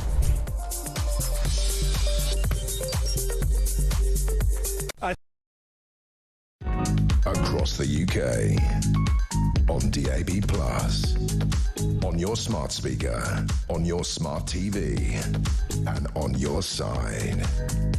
This is Talk. Well, thank you so much to everybody who has been in touch today. Lots and lots of people getting in touch on all sorts of issues, including the migrants. Jane says, many years ago, young people worked at the local hotel. Now they're full of migrants, therefore the job opportunity is gone. Chefs, bar staff, chambermaid. That was the first rung on the ladder for many people, says Jane. Continuing the conversation that we had yesterday about how do people get into work. I was on drive yesterday between 4 and 7, as I am on Fridays. So there are so many different aspects to this as well. Terry and Slough says, I'm 75. In my opinion, both Labour and the Tories seem to care more about the welfare of asylum seekers and illegal immigrants than they do about British people. Correct me if I'm wrong, but wasn't it the Tories that first started putting these asylum seekers and illegal immigrants in hotels, says Terry in Slough. Well, thank you for that. And we're going to talk now actually about another story. This is about Birmingham and Angela Rayner, who's the Deputy Prime Minister, also the Housing Secretary, and we've got actually another housing story coming up in a minute. This is Angela Rayner being forced to intervene over Birmingham's bin strike misery after a union boss accused her of standing by while the crisis unfolded. And Jim McMahon, who is the local government minister, he's now being sent to Birmingham to confront Birmingham City Council in a bid to end the walkouts that have left the rubbish piling up on the city's streets. It is really grim in regard to Birmingham and people who are living there. And if you are in Birmingham. I'd love to hear from you. 0344 499 1000. And I just think that there's so many people and so many parts of the media that really aren't properly talking about this. If there were rubbish piling up, if there were rats around, if there was such a public health emergency, essentially, I don't want to over-dramatise this, on the streets of London, you can bet that the media would be all over this like a rash. Let's talk to Alan Miller, who is the co-founder of the Together Declaration. Alan, what's the scale of this problem and what do you think should happen? Hi, Peter. It's a very serious and significant problem, and there's a number of issues that are going on. On the one hand, there's a question of all the devolution, which I'll come back to the question of the national government and local authorities and councils. But here we have Birmingham City Council, who managed to waste 100 million on an IT scheme that they had to then jettison. They're spending another 45 million on a new one. They've spent hundreds of thousands on EDI, equity, diversity and inclusion, and 100,000 equity diversity SAR, yet at the same time slashing social care, not being able to deal with provision of services. Now, what we now see is a situation where there's been a call for Angela Rayner to intervene. The head of Unite has written a letter to her saying, you know, this needs to get resolved. Now, obviously, at one level, everyone wants it to get resolved, absolutely, immediately. The question is, though, what that means. What does resolution mean? We've got a situation, Peter, where the government is bailing out a number of councils to the tune of 1.5 billion, but the spending, the efficiency, the questions of where that money's spent on citizens, on residents, is very questionable. It's inefficient. People are not being held accountable. There's a whole range of bureaucracy and there's too much ideology, and it needs to get resolved. In many ways, we need a Doge for Britain. We need a sort of Department of Government Excellence. Local authorities have a situation where on the one hand they're spending things on things that should not be spent on, and on the other they're not giving attention to those that should be. The question of the actual situation of how much money spent on refuse collection and the demand for an increase for equality of pay, that could all be resolved quite simply. Now, what they're asking for is a reduction in interest rates. Well, you could understand that at one level, but it doesn't address the core issue. The core issue is, why have we got so many councils that on the one hand are surveying, fining, limiting traffic, transport, business? We've got a government that's imposing more and more taxes on businesses, national insurance costs. They discard business. They're contemptuous of business and the public. And at the same time, then they go, oh, oopsie, how do we actually run an efficient local authority? And it is such a basic point, isn't it, Alan, that the local council that you pay council tax for, and the council tax has gone up to such a degree. It's gone up in Birmingham much higher than, much more rapidly than many other parts of the country as well. And this is the Unite Union launching its all-out strike last month in this dispute over pay and jobs. I mean, that has to be a priority here. But for the council itself, what people generally want are those very basic services. Yes, social care is a huge thing. It's much bigger. In fact, it's the majority of what many councils do. But it says quite a lot about a country, doesn't it? When in a major city, there's always a dispute about whether Birmingham or Manchester is our second city. But let's say, for the sake of argument, it's Birmingham today, where the rubbish isn't being lifted, and there is, there's a health emergency there, essentially, because there are rats, it's appalling, those scenes from Birmingham in terms of the rubbish piling up. It speaks volumes. So it used to be the case that when we might go away on summer holidays, you might see these things happening elsewhere, or we read about it. And now we've got a situation where vermin and this refuse is a real serious health problem. People like to talk about health and safety a lot, but this issue is very concerning.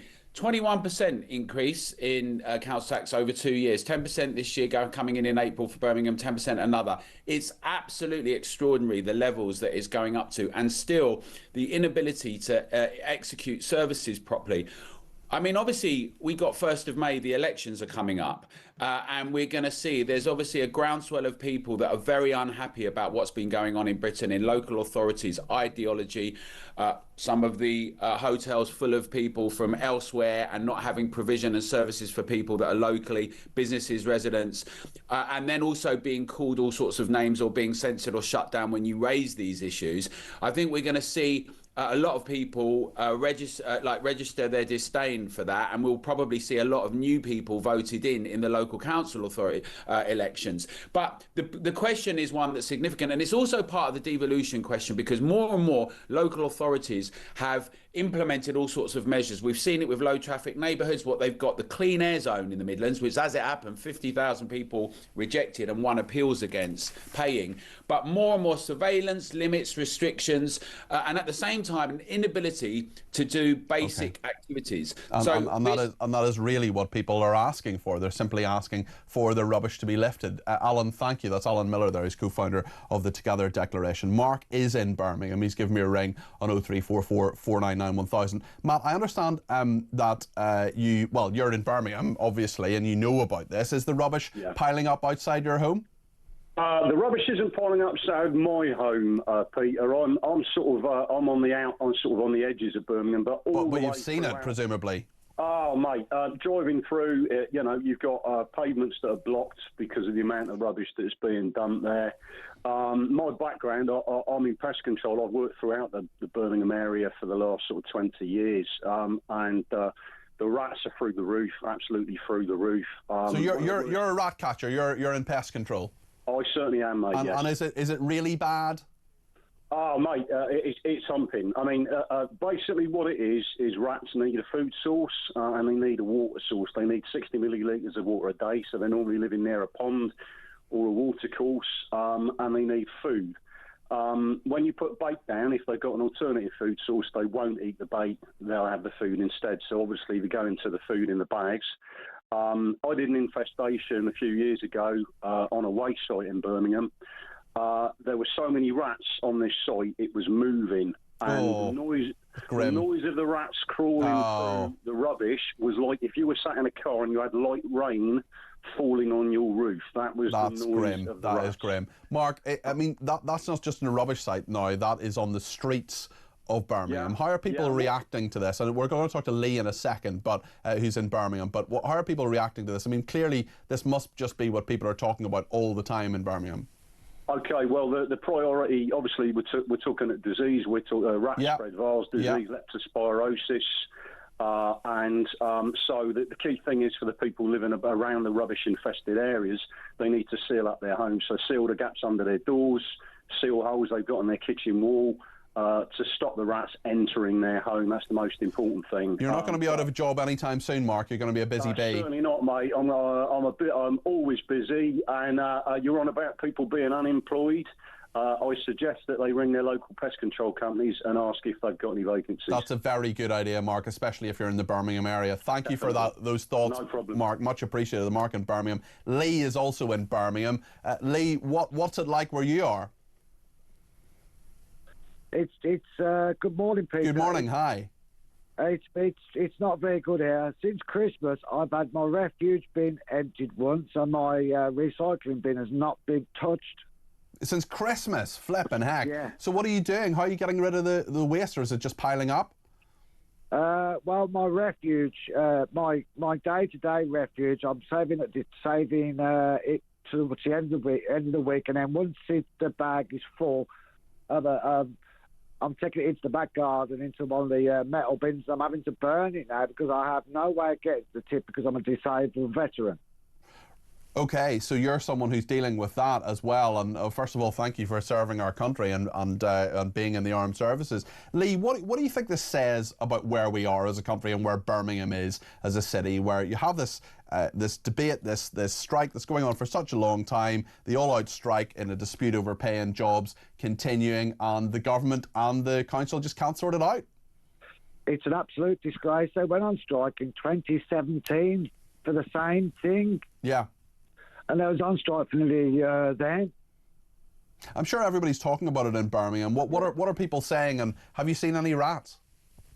I've seen a few, but what a lot of people are doing now, because they know that the street cleaners are actually going out and cleaning the streets and picking up stray bags.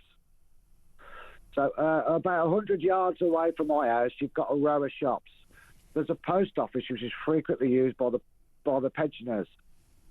There must be 50 to 60 bags dumped at the side of the telephone box, which is close to the post box. Because people think those will be lifted. They will be lifted because the council street clears are turning up in those little wagons with the cages on the back. So what they're doing, they're dumping them outside the post office. 50 yards away from a school and across the road from the children's play area, and it stinks. Grim. Really grim, Lee. Let's hope they get it sorted out soon, and all the very best to you, Lee. Thank you for your thoughts on that. Fiona's been in touch. She lives in Birmingham and says, fortunately, my area, who have pride in our community, have been taking our rubbish down to the local tip. It annoys me so much when the press visit Birmingham and you see near all of the tons of black bags and fridges, etc., drives with cars on. Why are these people not taking pride in their community and going down to the tip? Well, Lee is perhaps not in a position to do that, but I'm sure a lot of other people would be as well. Fiona says they moan and can be seen chasing bin lorries but won't take some responsibility. Regarding the government and Unite are the 6th biggest donator to the Labour Party. That's why they're happy to see Birmingham portrayed as a dump. People need to remember this when it's time to vote, says Fiona. Ernie has been in touch and says the only reason the bin strikes are not on the mainstream media is because it's a Labour-run city. If it was run by the Conservatives, they would be on every night, says Ernie. People are coming from other areas to dump their rubbish instead of paying to have it taken away. Helen says, and she also says about the school that was trying hard to get... sorry, that's about something else. I don't know, that message is mangled. Jane says, if this was a Tory-run council in Birmingham, the Labour Party would shame the Tory MPs into picking up the bags of rubbish themselves. This will probably be solved just before an event on the 1st of May and the streets cleared. Well, we will see, Jane. Certainly there's local elections coming up as well. Terry says, I'm 75 and in my opinion both Labour and the Tories seem to care more about the welfare of asylum seekers and illegal immigrants than they do about British people. Correct me if I'm wrong, but wasn't it the Tories that started putting these asylum seekers and illegal immigrants first in hotels? Ant says, regarding bins, they should be sorted now, not in a week, or kids and the general public will get seriously ill, but the council needs to get the root cause of the problems. Brad in Cambridgeshire as well says, the head of that school, this is in regard to the Easter dispute, couldn't possibly have made the decision to cancel the Easter celebrations without knowing it would be extremely controversial. I think she is on... this illustrates people who are trying to make a statement without consideration of the children. The same militant ilk as Bridget Phillipson, who's the Education Secretary, of course, says Brad in Cambridge in his opinion. We're going to talk in a second about a huge problem that is in this country, often not talked about, and that is temporary homelessness. Loads of people are in hotels, they're in B&Bs, they're in accommodation which isn't brilliant. I remember talking to someone about this. I was a special advisor a few years ago in the Ministry of Housing, Communities and Local Government. I dealt with homelessness. When we think about homelessness, we often think of people on the street, sleeping on the street, often disabled veterans and so on. People like Lee, who has a home, thank goodness, but many people don't. Actually, this is people who just don't have a permanent roof over their head, temporary homes and the problems that are there. We're going to talk about that in a second. It's a big issue. We need to tackle it in this country. It's never top of the agenda. But the thing on this show is that we always bring you stories that aren't being discussed elsewhere. Maybe it's the Birmingham bins. Maybe it's temporary homelessness. Maybe it's even the Easter story. I wonder if that's on the BBC today. Stay with us here on Talk.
across the UK. On DAB+, on your smart speaker, on your smart TV, and on your side. This is Talk. I want to talk now about a major new report about temporary accommodation. 164,000 homeless children are currently living in temporary accommodation across England. That's the highest number on record. You're talking about people sometimes living in B&Bs and communal accommodation, sometimes with strangers with a history of domestic abuse, posing obviously a big safeguarding risk to children and to women and men who have been victims of that previously. This is a huge thing that we're spending a load of money on as a country as well. Local authorities, councils, spending £2.29 billion on temporary accommodation in the financial year 2023-24. London boroughs alone spending a combined total of £4 million a day on temporary accommodation. This is homelessness, but it's not homelessness as we generally think about it, as rough sleeping or street homelessness, people sleeping on the streets. This is people who just don't have somewhere to go, and they are housed in very substandard, often very substandard accommodation by the government. Now, I was in the government for about 3.5 years. About a year and a half of that, I was the advisor to the Secretary of State for Housing on homelessness. That's the role that Angela Rayner does now. Obviously, I'm no longer in that role and haven't been for a few years. But this is a huge problem. It's something that I've talked about with a load of people in the homelessness sector. And one of them, the head of shelter, Polly Neat, I'm sure she won't mind me mentioning this on air, she said to me that the children don't learn to crawl. The babies don't learn to crawl because they don't have enough room. The Executive Director of Policy and Social Change at Crisis, which is a very good charity. I should declare I've done a little bit of work previously for Crisis, although that's not the reason they're on today. That was before I was on this station. And Francesca Albanese is the Executive Director of Policy and Social Change for Crisis. Francesca, thank you very much indeed for joining me today. How big a problem is temporary accommodation? Because when people think, as I said a second ago, when people think of homelessness, they often don't think of homelessness in this way, but there are far more people in temporary accommodation than are living on our streets. Yeah, and thank you, Peter. I mean, you set out the kind of huge problem there is. So yes, we have 164,000 children at the moment trapped in temporary accommodation. We also have all forms of homelessness going up. So we also have rough sleeping going up. You know, there's huge amounts of people who are approaching their local authority for assistance at the moment, but it really is getting worse. And I think that the issue with temporary accommodation is, you know, I've worked in homelessness for a long time. This is the worst I've seen it. You know, we keep saying we're breaking records on homelessness. I think the main thing for me is as we're seeing more and more people kind of forced into temporary accommodation, we're seeing the quality of that get worse, and that's what the Select Committee report really highlighted very well. Sorry for interrupting you, Francesca. What is at the root of the problem? As you say, you've been around homelessness and the homelessness sector for some time. Why is it so bad now? So I think it's been consecutive years of not building enough affordable homes. So that has been, you know, we're talking 20, 30 years of not investing in social housing. And that's why we're seeing it really kind of hit hard now. And it's obviously got worse and worse and worse. So this is not something that's just appeared. You know, we've always had issues with people being trapped in temporary accommodation, but we just aren't building enough social homes. So we're losing more social homes in England than we're building. And I think the other thing to point out is this week, housing benefit in the private rented sector was frozen again. And even before that happened, we've done some research with Zoopla, which shows that only 3% of properties are affordable for people in the private rented sector on housing benefit. So we don't have housing in the social rented sector, but we also have very unaffordable housing in the private rented sector. So there is nowhere for people to go. And so temporary accommodation is the only option. Also, when you say temporary, a lot of the times it's actually not that temporary, is it? It's often for long periods of time and crucial periods when it comes to development. And, you know, if you're trying to hold down a job, for example, or look after a kid and you're in temporary accommodation, that can be a very, very difficult thing, can't it?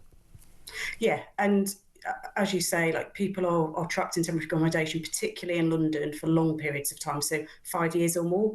And what you talked about, that's not temporary. That doesn't sound very No, temporary. exactly. You have the sort of catch-all phrase, but if you're in there for 5 years and you don't really have a place to call your own, I mean, how do we fix this? Obviously, you're talking about building loads more social accommodation. The government says it's going to build 1.5 million homes by the end of the Parliament. I personally think that's a really ambitious target. I hope they get there. I wish them well, but I think it could be very, very difficult to do so. What do you think, Francesca? Yeah, I mean, I think, it's great to have that target, but we need substantial amounts of that 1.5 million to be social housing if we are to crack this. So we need a target on that. But in that takes time. So in the short term, restore housing benefits so it's in line with rents again. That will do massive amounts in terms of making housing accessible. There's also a thing, look at empty homes. There's lots of ways we can make sure that people have access to affordable accommodation. And I think the other thing is what the report's really highlighted is obviously there's some very dangerous situations that are happening at the moment for families. And so, some really kind of quick things that can happen, like local authorities to notify GPs and schools when families are placed in temporary accommodation. Like that's got to happen now as well. That obviously doesn't fix the crisis, but it does help families. And also we've got some massive opportunities here, across government strategy to end all forms of homelessness. You'll know yourself, let's not do policies that cause homelessness to happen. Yeah. Let's make sure it's truly cross-government, and there's a long-term housing plan. Let's link those two together. Like we can do this. Like there's real kind of things that can happen. And it would be great if we weren't talking in 5 years' time about kind of, lots and lots of people trapped in temporary accommodation and the kind of the impacts of that on humans. It's about humans. We've seen a governmental change, Francesca, in the last few months. Have Labour got a grip of this? So I think they've got good intentions in terms of the long-term strategy that they've set out, but they've got to be ambitious. We're talking about real emergency here. Like we've got thousands of people trapped in very unsuitable temporary accommodation. Rough sleeping is going up. So there's the intent there, and really we've got a spending review coming up. Let's make sure that the investment is there to actually tackle this, because we can tackle it, and having a strategy and then actually delivering on it is possible. Francesca, thanks very much indeed for speaking to me today. That's Francesca Albanese, who is Executive Director of Policy and Social Change at Crisis. Dawn's been in touch from Chelmsford and says, when I worked for a local council housing department, we used to create the capacity to avoid using bed and breakfast in hotels. The saddest part of homelessness is where children are involved. Dawn, I agree with that. I just wonder how many local authorities can actually do that these days, especially when there's so many pressures. And we know as well the increasing population. That's part of it as well. That is a fact. Lisa is in Birmingham. She says, I live in Birmingham. My area is actually okay. The areas where it's bad have an issue with residents dumping rubbish on the streets way before the bin strikes.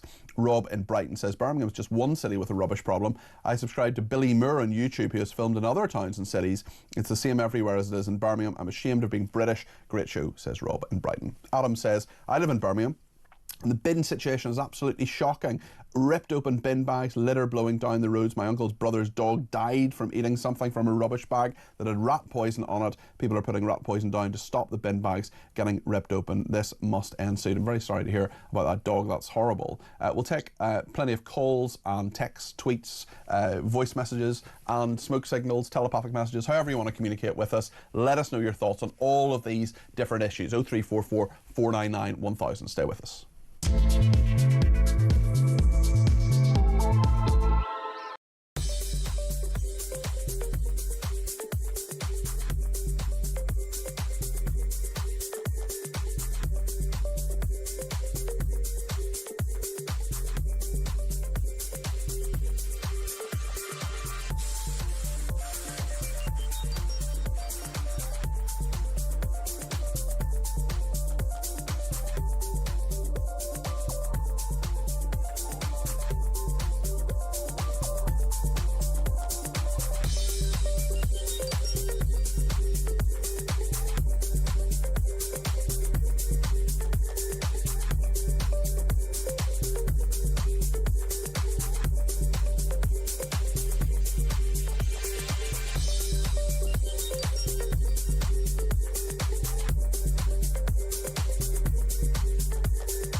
I definitely wouldn't say that they're sort of a lazy generation. I don't think that's the issue. I think genuinely we are seeing quite a worrying increase in the number of sort of people signing off due to mental health. Yeah. And I think, in terms of the economy that young people have been left with, the general society that we look at the people have been left with, it's no wonder that young people feel a little bit disenfranchised. That's absolutely sort of not an excuse, I guess. I think people should be in work, people should be looking for work, but I don't think any of us should be surprised that we're sort of at this situation. You know, it is a fabulous horse race, and I wouldn't give them the airtime of talking about it whenever it suits them once a year, when they don't care for the rest of the year. So it is. I would love in my next life to come back as a racehorse. I can tell you that they're so well looked after, and they're a joy. As I said, I didn't get into horse racing because across the UK, on DAB+, on your smart speaker, on your smart TV, and on your side. This is Talk. Right then, let's talk to you. Let's start with Phil in Hertfordshire, who's giving me a ring on 0344 499 1000. Phil, good to hear from you. What would you like to say? I think this is about the Easter story. This is about cancelling the Easter service that the school has been doing in Hampshire. What are your thoughts? Yeah, good. Hi, Cardi P. Yeah, it's just the fact that, I mean, is this discrimination? Okay, they're cancelling Easter. They want to be inclusive. They want to be inclusive, Philip, so they're excluding people. Well, if they want to be inclusive, don't exclude and start sort of, celebrating the Hindu religion, the Sikh religion, the Buddhist religion. You have to spread it around. And if they want people to sort of come up with a conclusion that they are being discriminative, they have to sort of celebrate all religions. There will be loads of people out there, Phil. First of all, I totally agree with everything you've just said. There'll be loads of people out there who will be shouting at the radio, shouting at the TV, saying, my kids, my grandkids have gone to school, they've very happily sat there and learned about Eid or Hanukkah or whatever religious festivals there are. If there is a service, a religious service to celebrate Easter, they don't other children who perhaps aren't Christian, or even children who have a Christian background but don't feel Christian, they don't have to take part if they don't want to. But it's the point that they're cancelling it to be inclusive. I mean, we're through the looking glass here, Phil.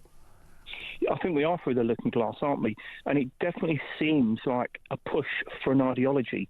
It's like they want to change the way we think, change things of everyare life.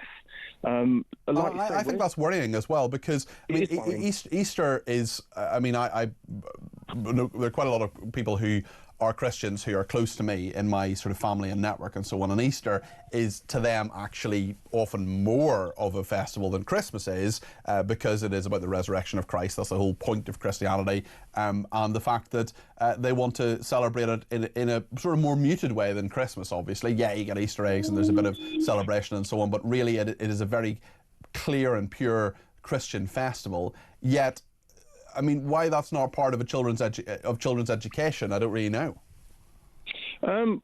Exactly, but why isn't it? If you want to give the children a broad outlook and a broad knowledge of life, surely that will help them integrate later on in adult life, because they have like an understanding of other cultures. And they're free to say this is a load of rubbish, this is a load of fairy tales, whatever, but at least let them have some exposure to it and decide. Yeah, absolutely, yeah, because it's all about free choice. But then, Peter, we go back to the free speech scenario and situation, don't we, which has been taken away from us more and more and more. It's been slowly done. It's like having a dog on a chain and you take a link off that chain every other day. The next thing you know, the dog's got 1 foot, but it's used to it. It doesn't realise what's happened to it. And this is what's going on in this country. We are slowly being indoctrinated.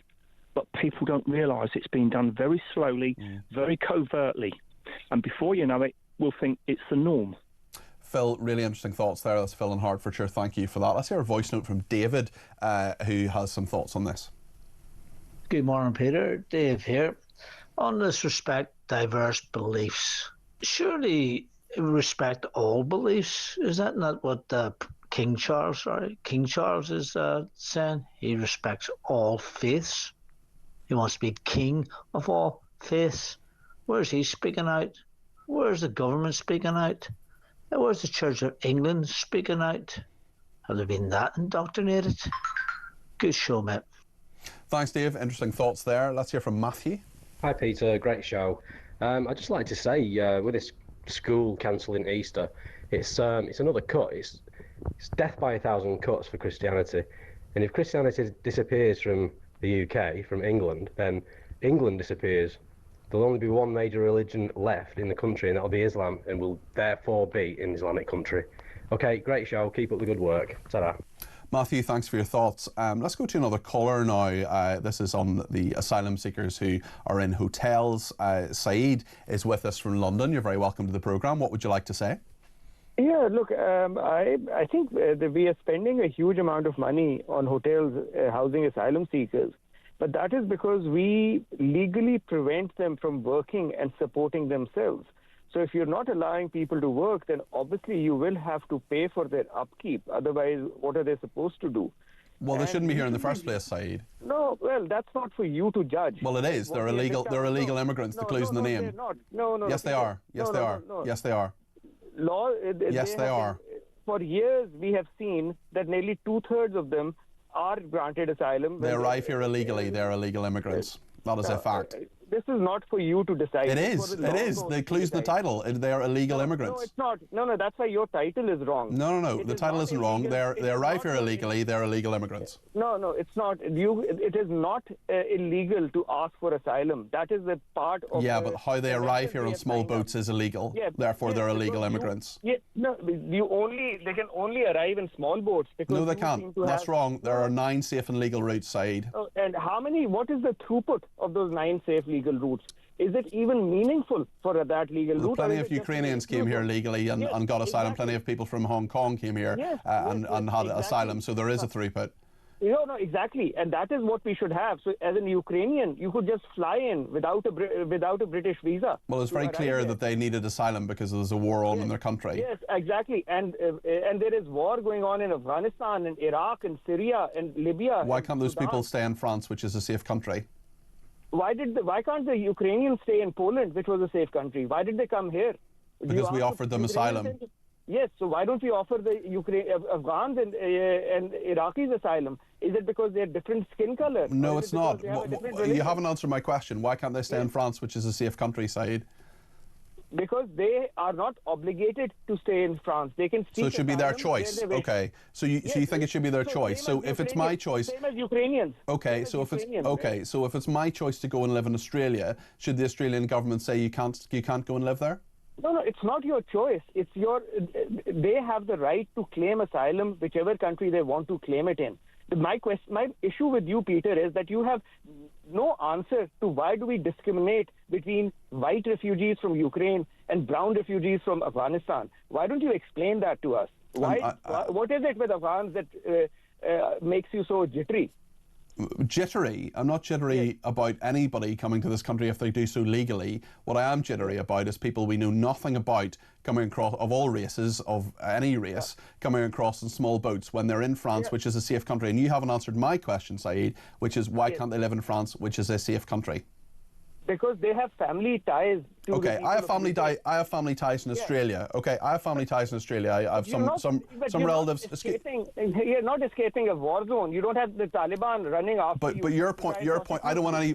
First of all, I think our record in Afghanistan, particularly Joe Biden's record in Afghanistan, is absolutely shameful, and we should have done far more for people in Afghanistan. Yes. And I think we let them high and dry. My point is, we should have gone to Afghanistan. We should have occupied Afghanistan for 20 years. That's another argument. But yeah, we can talk about that some other time, Saeed. I'm very happy to do so. My point is that France is a safe country, and you haven't answered my question why people can't stay in France, which is a safe country. They may want to come to the United Kingdom. That's fine. It's fine to desire to go somewhere, but my desire might be to go to Australia, but the Australian government say, actually, no, you're not going to contribute to this country.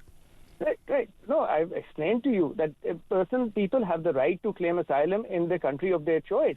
What you haven't answered me is, why are you letting Ukrainian refugees from Poland, which is a safe country? Why are you letting them in? Well, they're coming from Ukraine, and the point was that there was a war on in that country. The fact is that it's about going to a safe country. It's not about coming to the United Kingdom. It's about coming... The Ukrainians are already in a safe country when they're in Poland, right? They're flying in from Poland. Why are you letting Ukrainians in from Poland? That's the decision this government has made. It's not my decision. But the point is that France is a safe country. The point is that people have come to France. Of racism. When you treat one race differently from another, just because you're a... It's not about racism. It's not about race, Saeed. It's not about race. No, it's not. So why are you treating Ukrainians differently? Well, it's not me. It's the decision of the government, and we are supporting Ukraine. We're in that country. Yeah, it is a racist decision by the government. Why can't you say it? I don't think it's racist at all, actually, and we give asylum to all sorts of people from all sorts of backgrounds in this country. You don't. No, you don't. Well, we do. You yourself, Saeed. You put white people at the front of the queue. No, I don't. Saeed, what you said yourself is true, in that we give asylum to between 2/3 and 3/4 of people who come across, who come across, and they are genuine asylum seekers. Well, there are people who. Okay. Well, there are people who are not genuine asylum seekers who are coming across. What should we do with them? What should we do with them? We should deport them. If they've been judged by relevant authorities that they are not just legitimate, then we should deport them. I have no issue with that. I'm trying to point out to you that we have a set of rules which allows 250,000 Ukrainians to come in. And we have, and the legitimate routes for Afghans are literally, I think, in 100 or 200. So that is clearly a very, very biased approach that we have, and it is reeking of racism, and we need to acknowledge that. Okay, I need to go to the news. Saeed, thank you for your thoughts. I disagree with you on many of them, but we disagree without being disagreeable on this programme, and we're very happy to have that conversation. Maybe you have some thoughts on what Saeed has to say. Let me know, 0344 499 1000. We're going to talk in a second about the protests after the school scraps the Easter celebration to respect diverse beliefs. How are you expecting inclusivity by being exclusive? Stay with us here on Talk.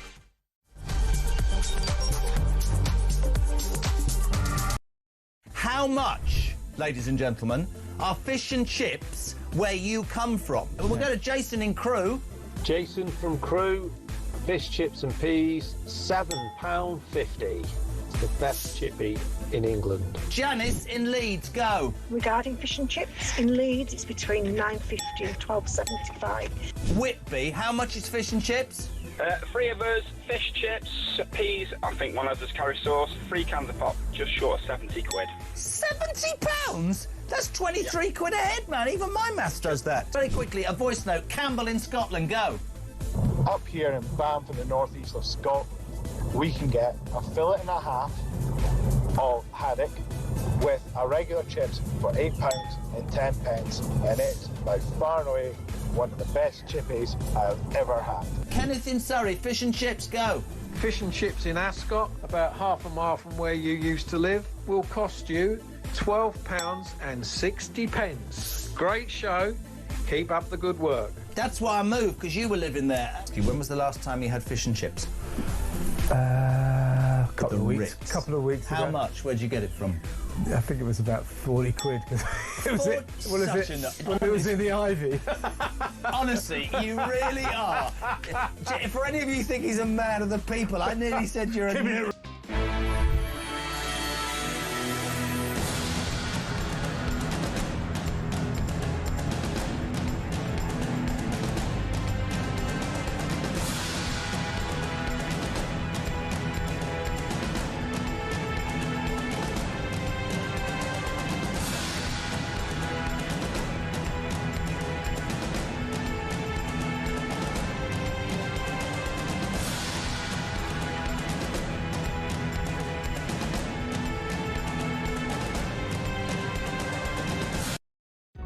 Across the UK, on DAB+, on your smart speaker, on your smart TV, and on your side.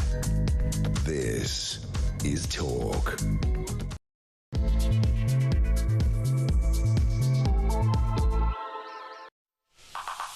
Good afternoon, this is Talk. I'm Peter Cardwell. Thank you so much for your company. I'm here for the next half an hour on Talk, and then we'll go to Talk Sport coverage. Of course, we're talking about the Grand National as well. Many people, including me, have had a flutter. We'll talk to Rupert Bell about that. In fact, I spoke to Soraya P. McCoy about it yesterday, and there's lots to discuss on that, including animal welfare issues, which I promise I'll come to.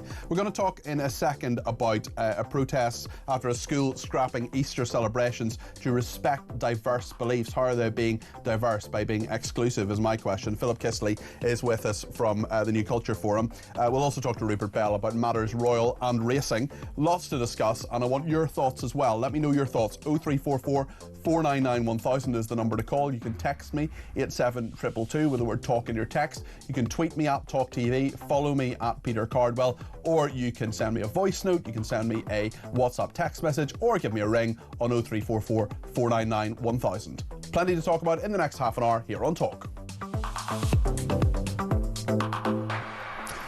Quite a lot of reaction to what Saeed was saying there. Stephen Suffolk says, your speaker Saeed forgets Ukrainians were women and children, not potential fighting force of young men like the boat asylum seekers he speaks about. Well, there are, of course, women and children who come on those boats, but as you correctly point out, Steve, many of them are young men. Steve in Cambridge, another Steve, says, your caller Saeed sums up this country at the moment. I have Ukrainian refugees in my house, says Steve, and they don't need a visa to fly. And he said they don't need a visa to fly in the country. In fact, they had to apply for a visa and a sponsor when they came here. That is a fact. I'd forgotten about that, Stephen. Thank you for that reminder. And says the point is we knew who the Ukrainians were. They didn't throw their documents away. Great show, says Anne. I just don't think that racism is part of this at all, actually. There are legal and safe routes. There are loads of people who say there aren't. There are 9 of them. That is a fact. And I've interviewed numerous people. I'm not saying Saeed has to be an expert on legal and safe routes, but there's so many people who say there aren't any legal and safe routes. Factually, there are. Kev in Derbyshire says, I think Saeed is forgetting that the Ukrainians came over here temporarily. They will return. The illegal immigrants have no intention of leaving when they arrive here, and they are mostly economic migrants and not fleeing war-torn countries.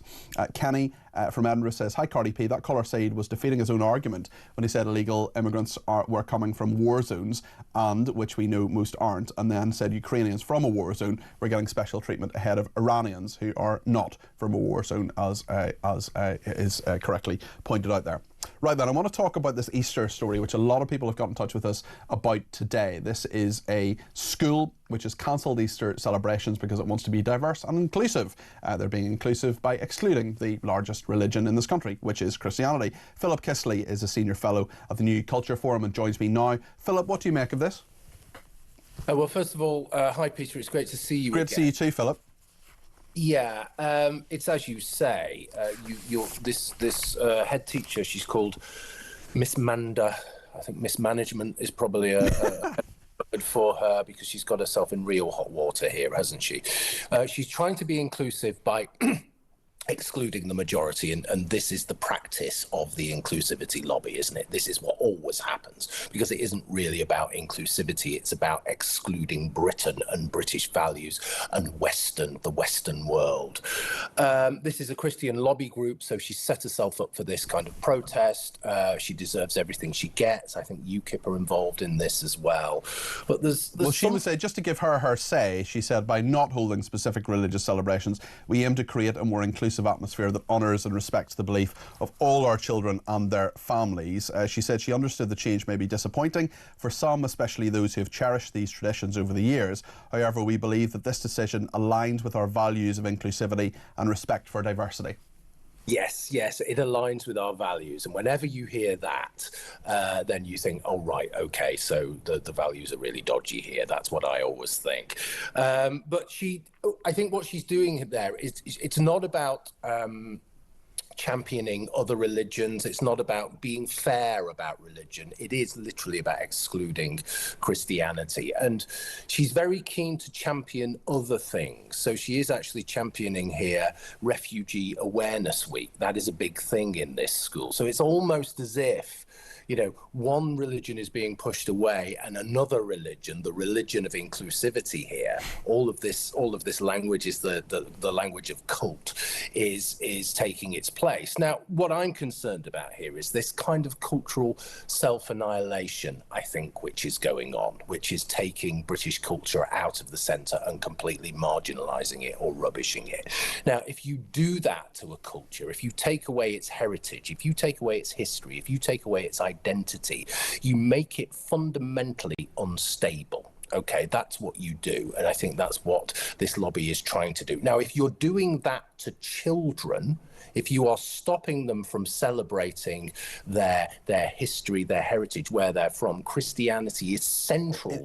In fairness, the school has since clarified that Easter will be celebrated, but children will learn about the religious event in lessons and do themed craft activities instead of what was previously planned, which was a service and an Easter parade. So they will acknowledge Easter in some way. What would you say, Philip, to the charge that actually Britain isn't that much of a Christian country really anymore, so why should we celebrate any religious festivals in schools, and should religion actually be part of what schools teach?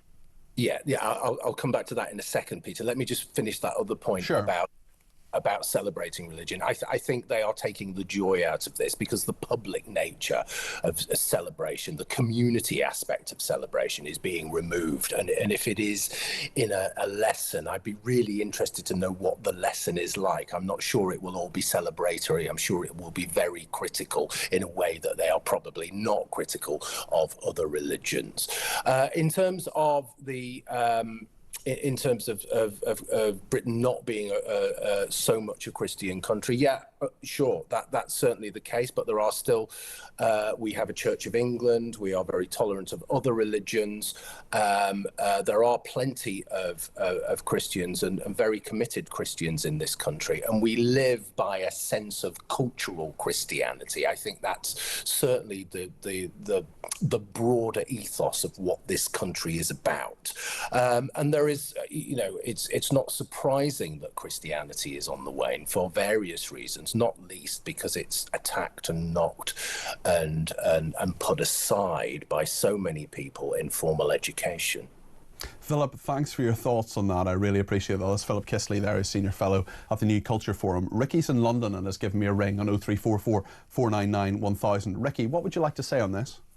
Good afternoon, Peter. Hi How there. are you? Right, I want to talk to you about equality, and we hear this word bandied about so often, but do we really know what it means? So when I'm talking about equality, there's two types of equality that I'm referring to. Obviously, equal treatment in the eyes of the law and all that. But what you hear quite consistently with your callers calling in, equality of numbers, Peter. So what I'm saying is, what we're seeing at the moment with all this critical race theory, white privilege, this is too white, that is too white. Now, we are, as a native white person, we are still the majority. By about, I don't know the exact figures. It's something like 85% of this country is white British. There are about 3 or 4% of people who are white from other countries. For example, Polish people, for example, are white, but they're not British. So it's about 85% of the population. Right, then. So hear me out on this end. So say we're 85% of the population. So look at the way that we are being treated. Look at the racism that is occurring towards us right in this age now. So look at the fact that they want to eradicate our history. Everything's too white, this is too white. We are 85% of the majority. So when I say equality, Peter, there is no such thing as equality, because what you don't realise is when they get equality of numbers, imagine just all the signs are there, Peter. It's going on right now. When they get equality of numbers, imagine the equality of numbers, Peter. So imagine if, as the native white population, we were 50%. Imagine how we are going to be treated then. And don't think for a minute... But the problem, I think, Ricky, is the fact that it's a lot of people who are falling over themselves to talk about things like inclusivity and diversity, who actually have no idea what they're talking about, who are not saying... I mean, I have no problem with children in schools being taught about all sorts of religious festivals from all sorts of different religions, but I do think if that's going to happen, then they should celebrate Easter as well. Yeah, see, no one's forcing other religions. No one's saying to the Muslims, you shouldn't celebrate Eid. No one's saying to Hindus, you shouldn't celebrate a festival of light. No one is preventing any other religion from celebrating their religions. All I'm saying to you is we face an existential threat in this country due to the birth rate that in time we will be, as a native white population, a minority. And a remark that you made, Peter, earlier on, you was talking about multiculturalism, and you said how much you didn't mind it, right? So imagine, Peter, see, equality. Okay. It will come a point when we are equal in numbers, Peter. But We'll see what happens, Ricky. I think that could be a long way off. But listen, thanks for your thoughts. We're running out of time, so I just want to get Janet in North Wales in to get her point across. Janet, what would you like to say? Hi, Peter. You're being a bit feisty today, you are. Beating my Weetabix. Look, I think we should teach, and I say teach, all religions, because religions are the basis of every culture around the globe. And I don't mean that we should worship all religions. I totally agree with you, Janet. I think I'd love to. I would have loved in RE in school, religious education in school. I would have loved to have learned a bit about Islam, a bit about Judaism. We didn't learn any of that.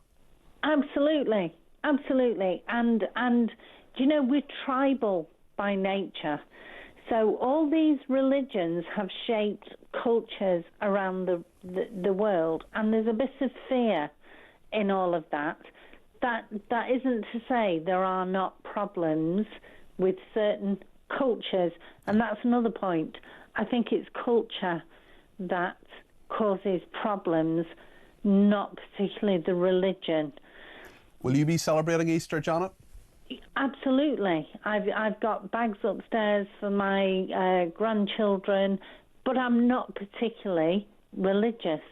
Now, one of my grandchildren, he's home educated, and they did a segment on religion, and he decided he wanted to go to church. His mother took him, and he loves it. It's a big community. I went to university in America for a year, and one of my compatriots there was a guy who was a Seventh-day Adventist, and I went to his service, which was really fascinating. Actually, I'm never ever going to be a Seventh-day Adventist, but it was nonetheless fascinating just to see another religion. I've gone to Catholic services, I've gone to Jewish services, I've been in mosques previously, I've done all sorts of things. Janet, final question. I really hope you haven't gone to too much trouble getting me an Easter egg, but the mini eggs one. Is that the one you're going to send in for me? Is that what you're going to do, Janet? Absolutely. George, my cat, picked it out for you specially. Oh, he's a top man. Tell George he's a good lad. Janet, thank you very much indeed for that. Thanks to Karen in Taunton as well, who says, I wonder if Saeed would defend the fact that if they're genuine and legal asylum seekers, why would they be ditching their ID documents? We know that some people do that as well, of course. We're going to get some more voice notes. We're going to make sure we try and take some more calls. We're going to talk about the Grand National and the Royals. We're going to try and do all of that in the next 9 minutes. We'll see what happens and have a break. Here we go.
I definitely wouldn't say that they're sort of a lazy generation. I don't think that's the issue. I think genuinely we are seeing quite a worrying increase in the number of sort of people signing off due to mental health. Yeah. And I think, in terms of the economy that young people have been left with, the general society that we look at the people have been left with, it's no wonder that young people feel a little bit disenfranchised. That's absolutely sort of not an excuse, I guess. I think people should be in work, people should be looking for work, but I don't think any of us should be surprised that we're sort of at this situation.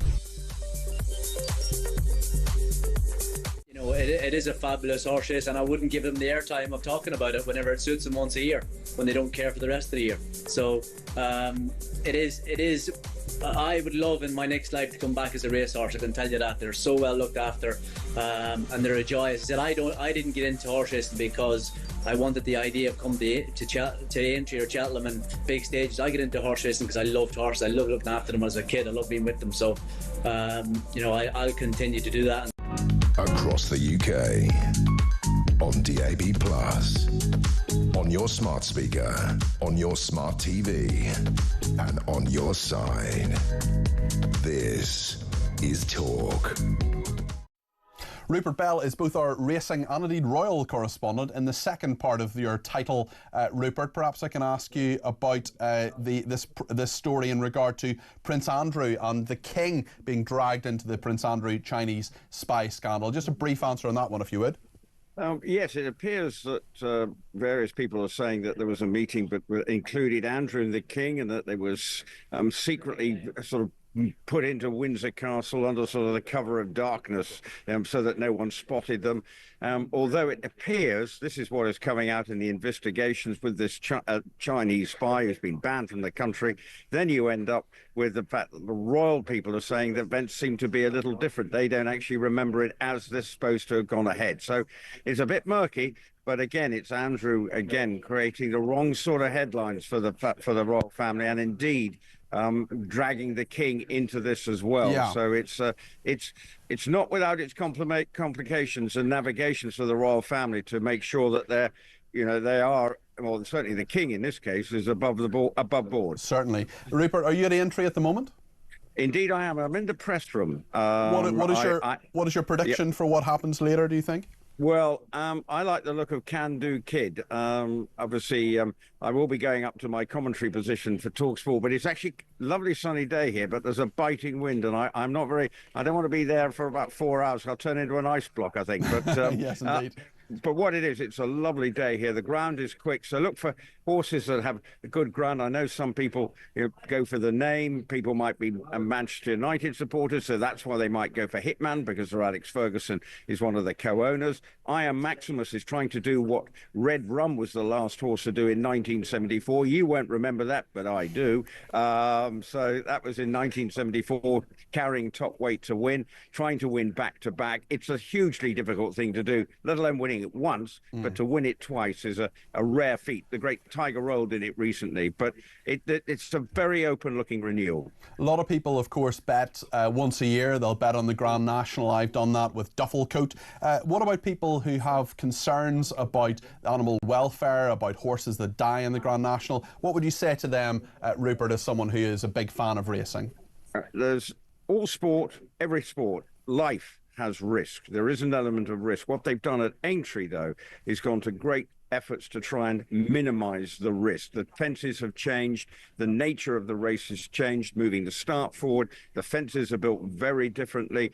And the races we've seen over the national fences already this week, very few fallers. And I don't think there may have been one, maybe just two yesterday in a 30-runner race over the national fences. So it's a very different race. So I think it still looks the same, but the Aintree organisers, working with welfare groups as well, are doing their level best to try and take the risk out of it. Rupert, thank you. Full coverage, of course, on TalkSport later. Let's get a couple of voice notes in before the end of the programme. Kelvin, first on bins.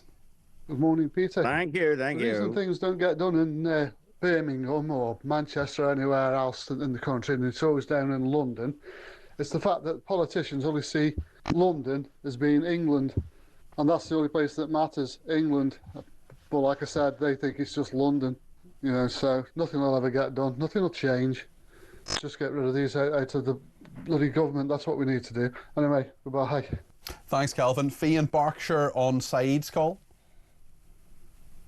As a host to a Ukrainian guest, it took us months to get through the process of applying for the visa through the process at the beginning of the war, which was like over 3 years ago now. And I just wanted to say that they had a legal route available to them. They are not only all in the UK, they have sought asylum in many countries in Europe and further abroad, Canada, America. So he just kept picking on the Ukrainians, and there's multiple routes that other nations can take for a legal route, and I totally agree with you on this one. Fee, thanks for your thoughts on that. Thanks to the top team behind the glass who've made the programme today. Alicia, Chris, Tommy, Alexander, Dave, Luke, Neha and Dean. Appreciate all of their efforts on this. I will be back tomorrow between 10 o'clock and 1 o'clock. We've got the Chief Secretary to the Treasury, the Deputy Chancellor, essentially Darren Jones, who's going to be on. If you have any thoughts on what I should ask him about the economy, about tariffs and all the rest of it, do get in touch on Twitter. I'm at Peter Cardwell. Lots to discuss tomorrow. We're going to take your views as well. And we'll be talking to Richard Tice with an exclusive story you're definitely going to want to hear. That is tomorrow on Talk between 10 and 1. Thank you so much for your company. Thanks to everybody who has contributed to the programme. Sorry everybody didn't get on, but you can ring again tomorrow. I'm on between 10 and 1 here on Talk.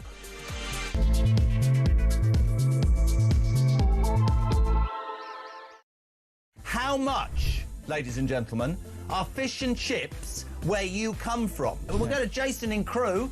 Jason from Crewe, fish, chips and peas, £7.50. It's the best chippy in England. Janice in Leeds, go. Regarding fish and chips, in Leeds it's between £9.50 and £12.75. Whitby, how much is fish and chips?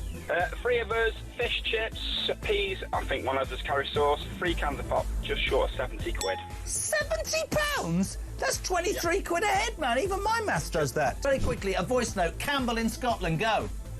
Up here in Banff in the northeast of Scotland, we can get a fillet and a half of haddock with a regular chips for £8 and 10 pence, and it's by far and away one of the best chippies I've ever had. Kenneth in Surrey, fish and chips, go.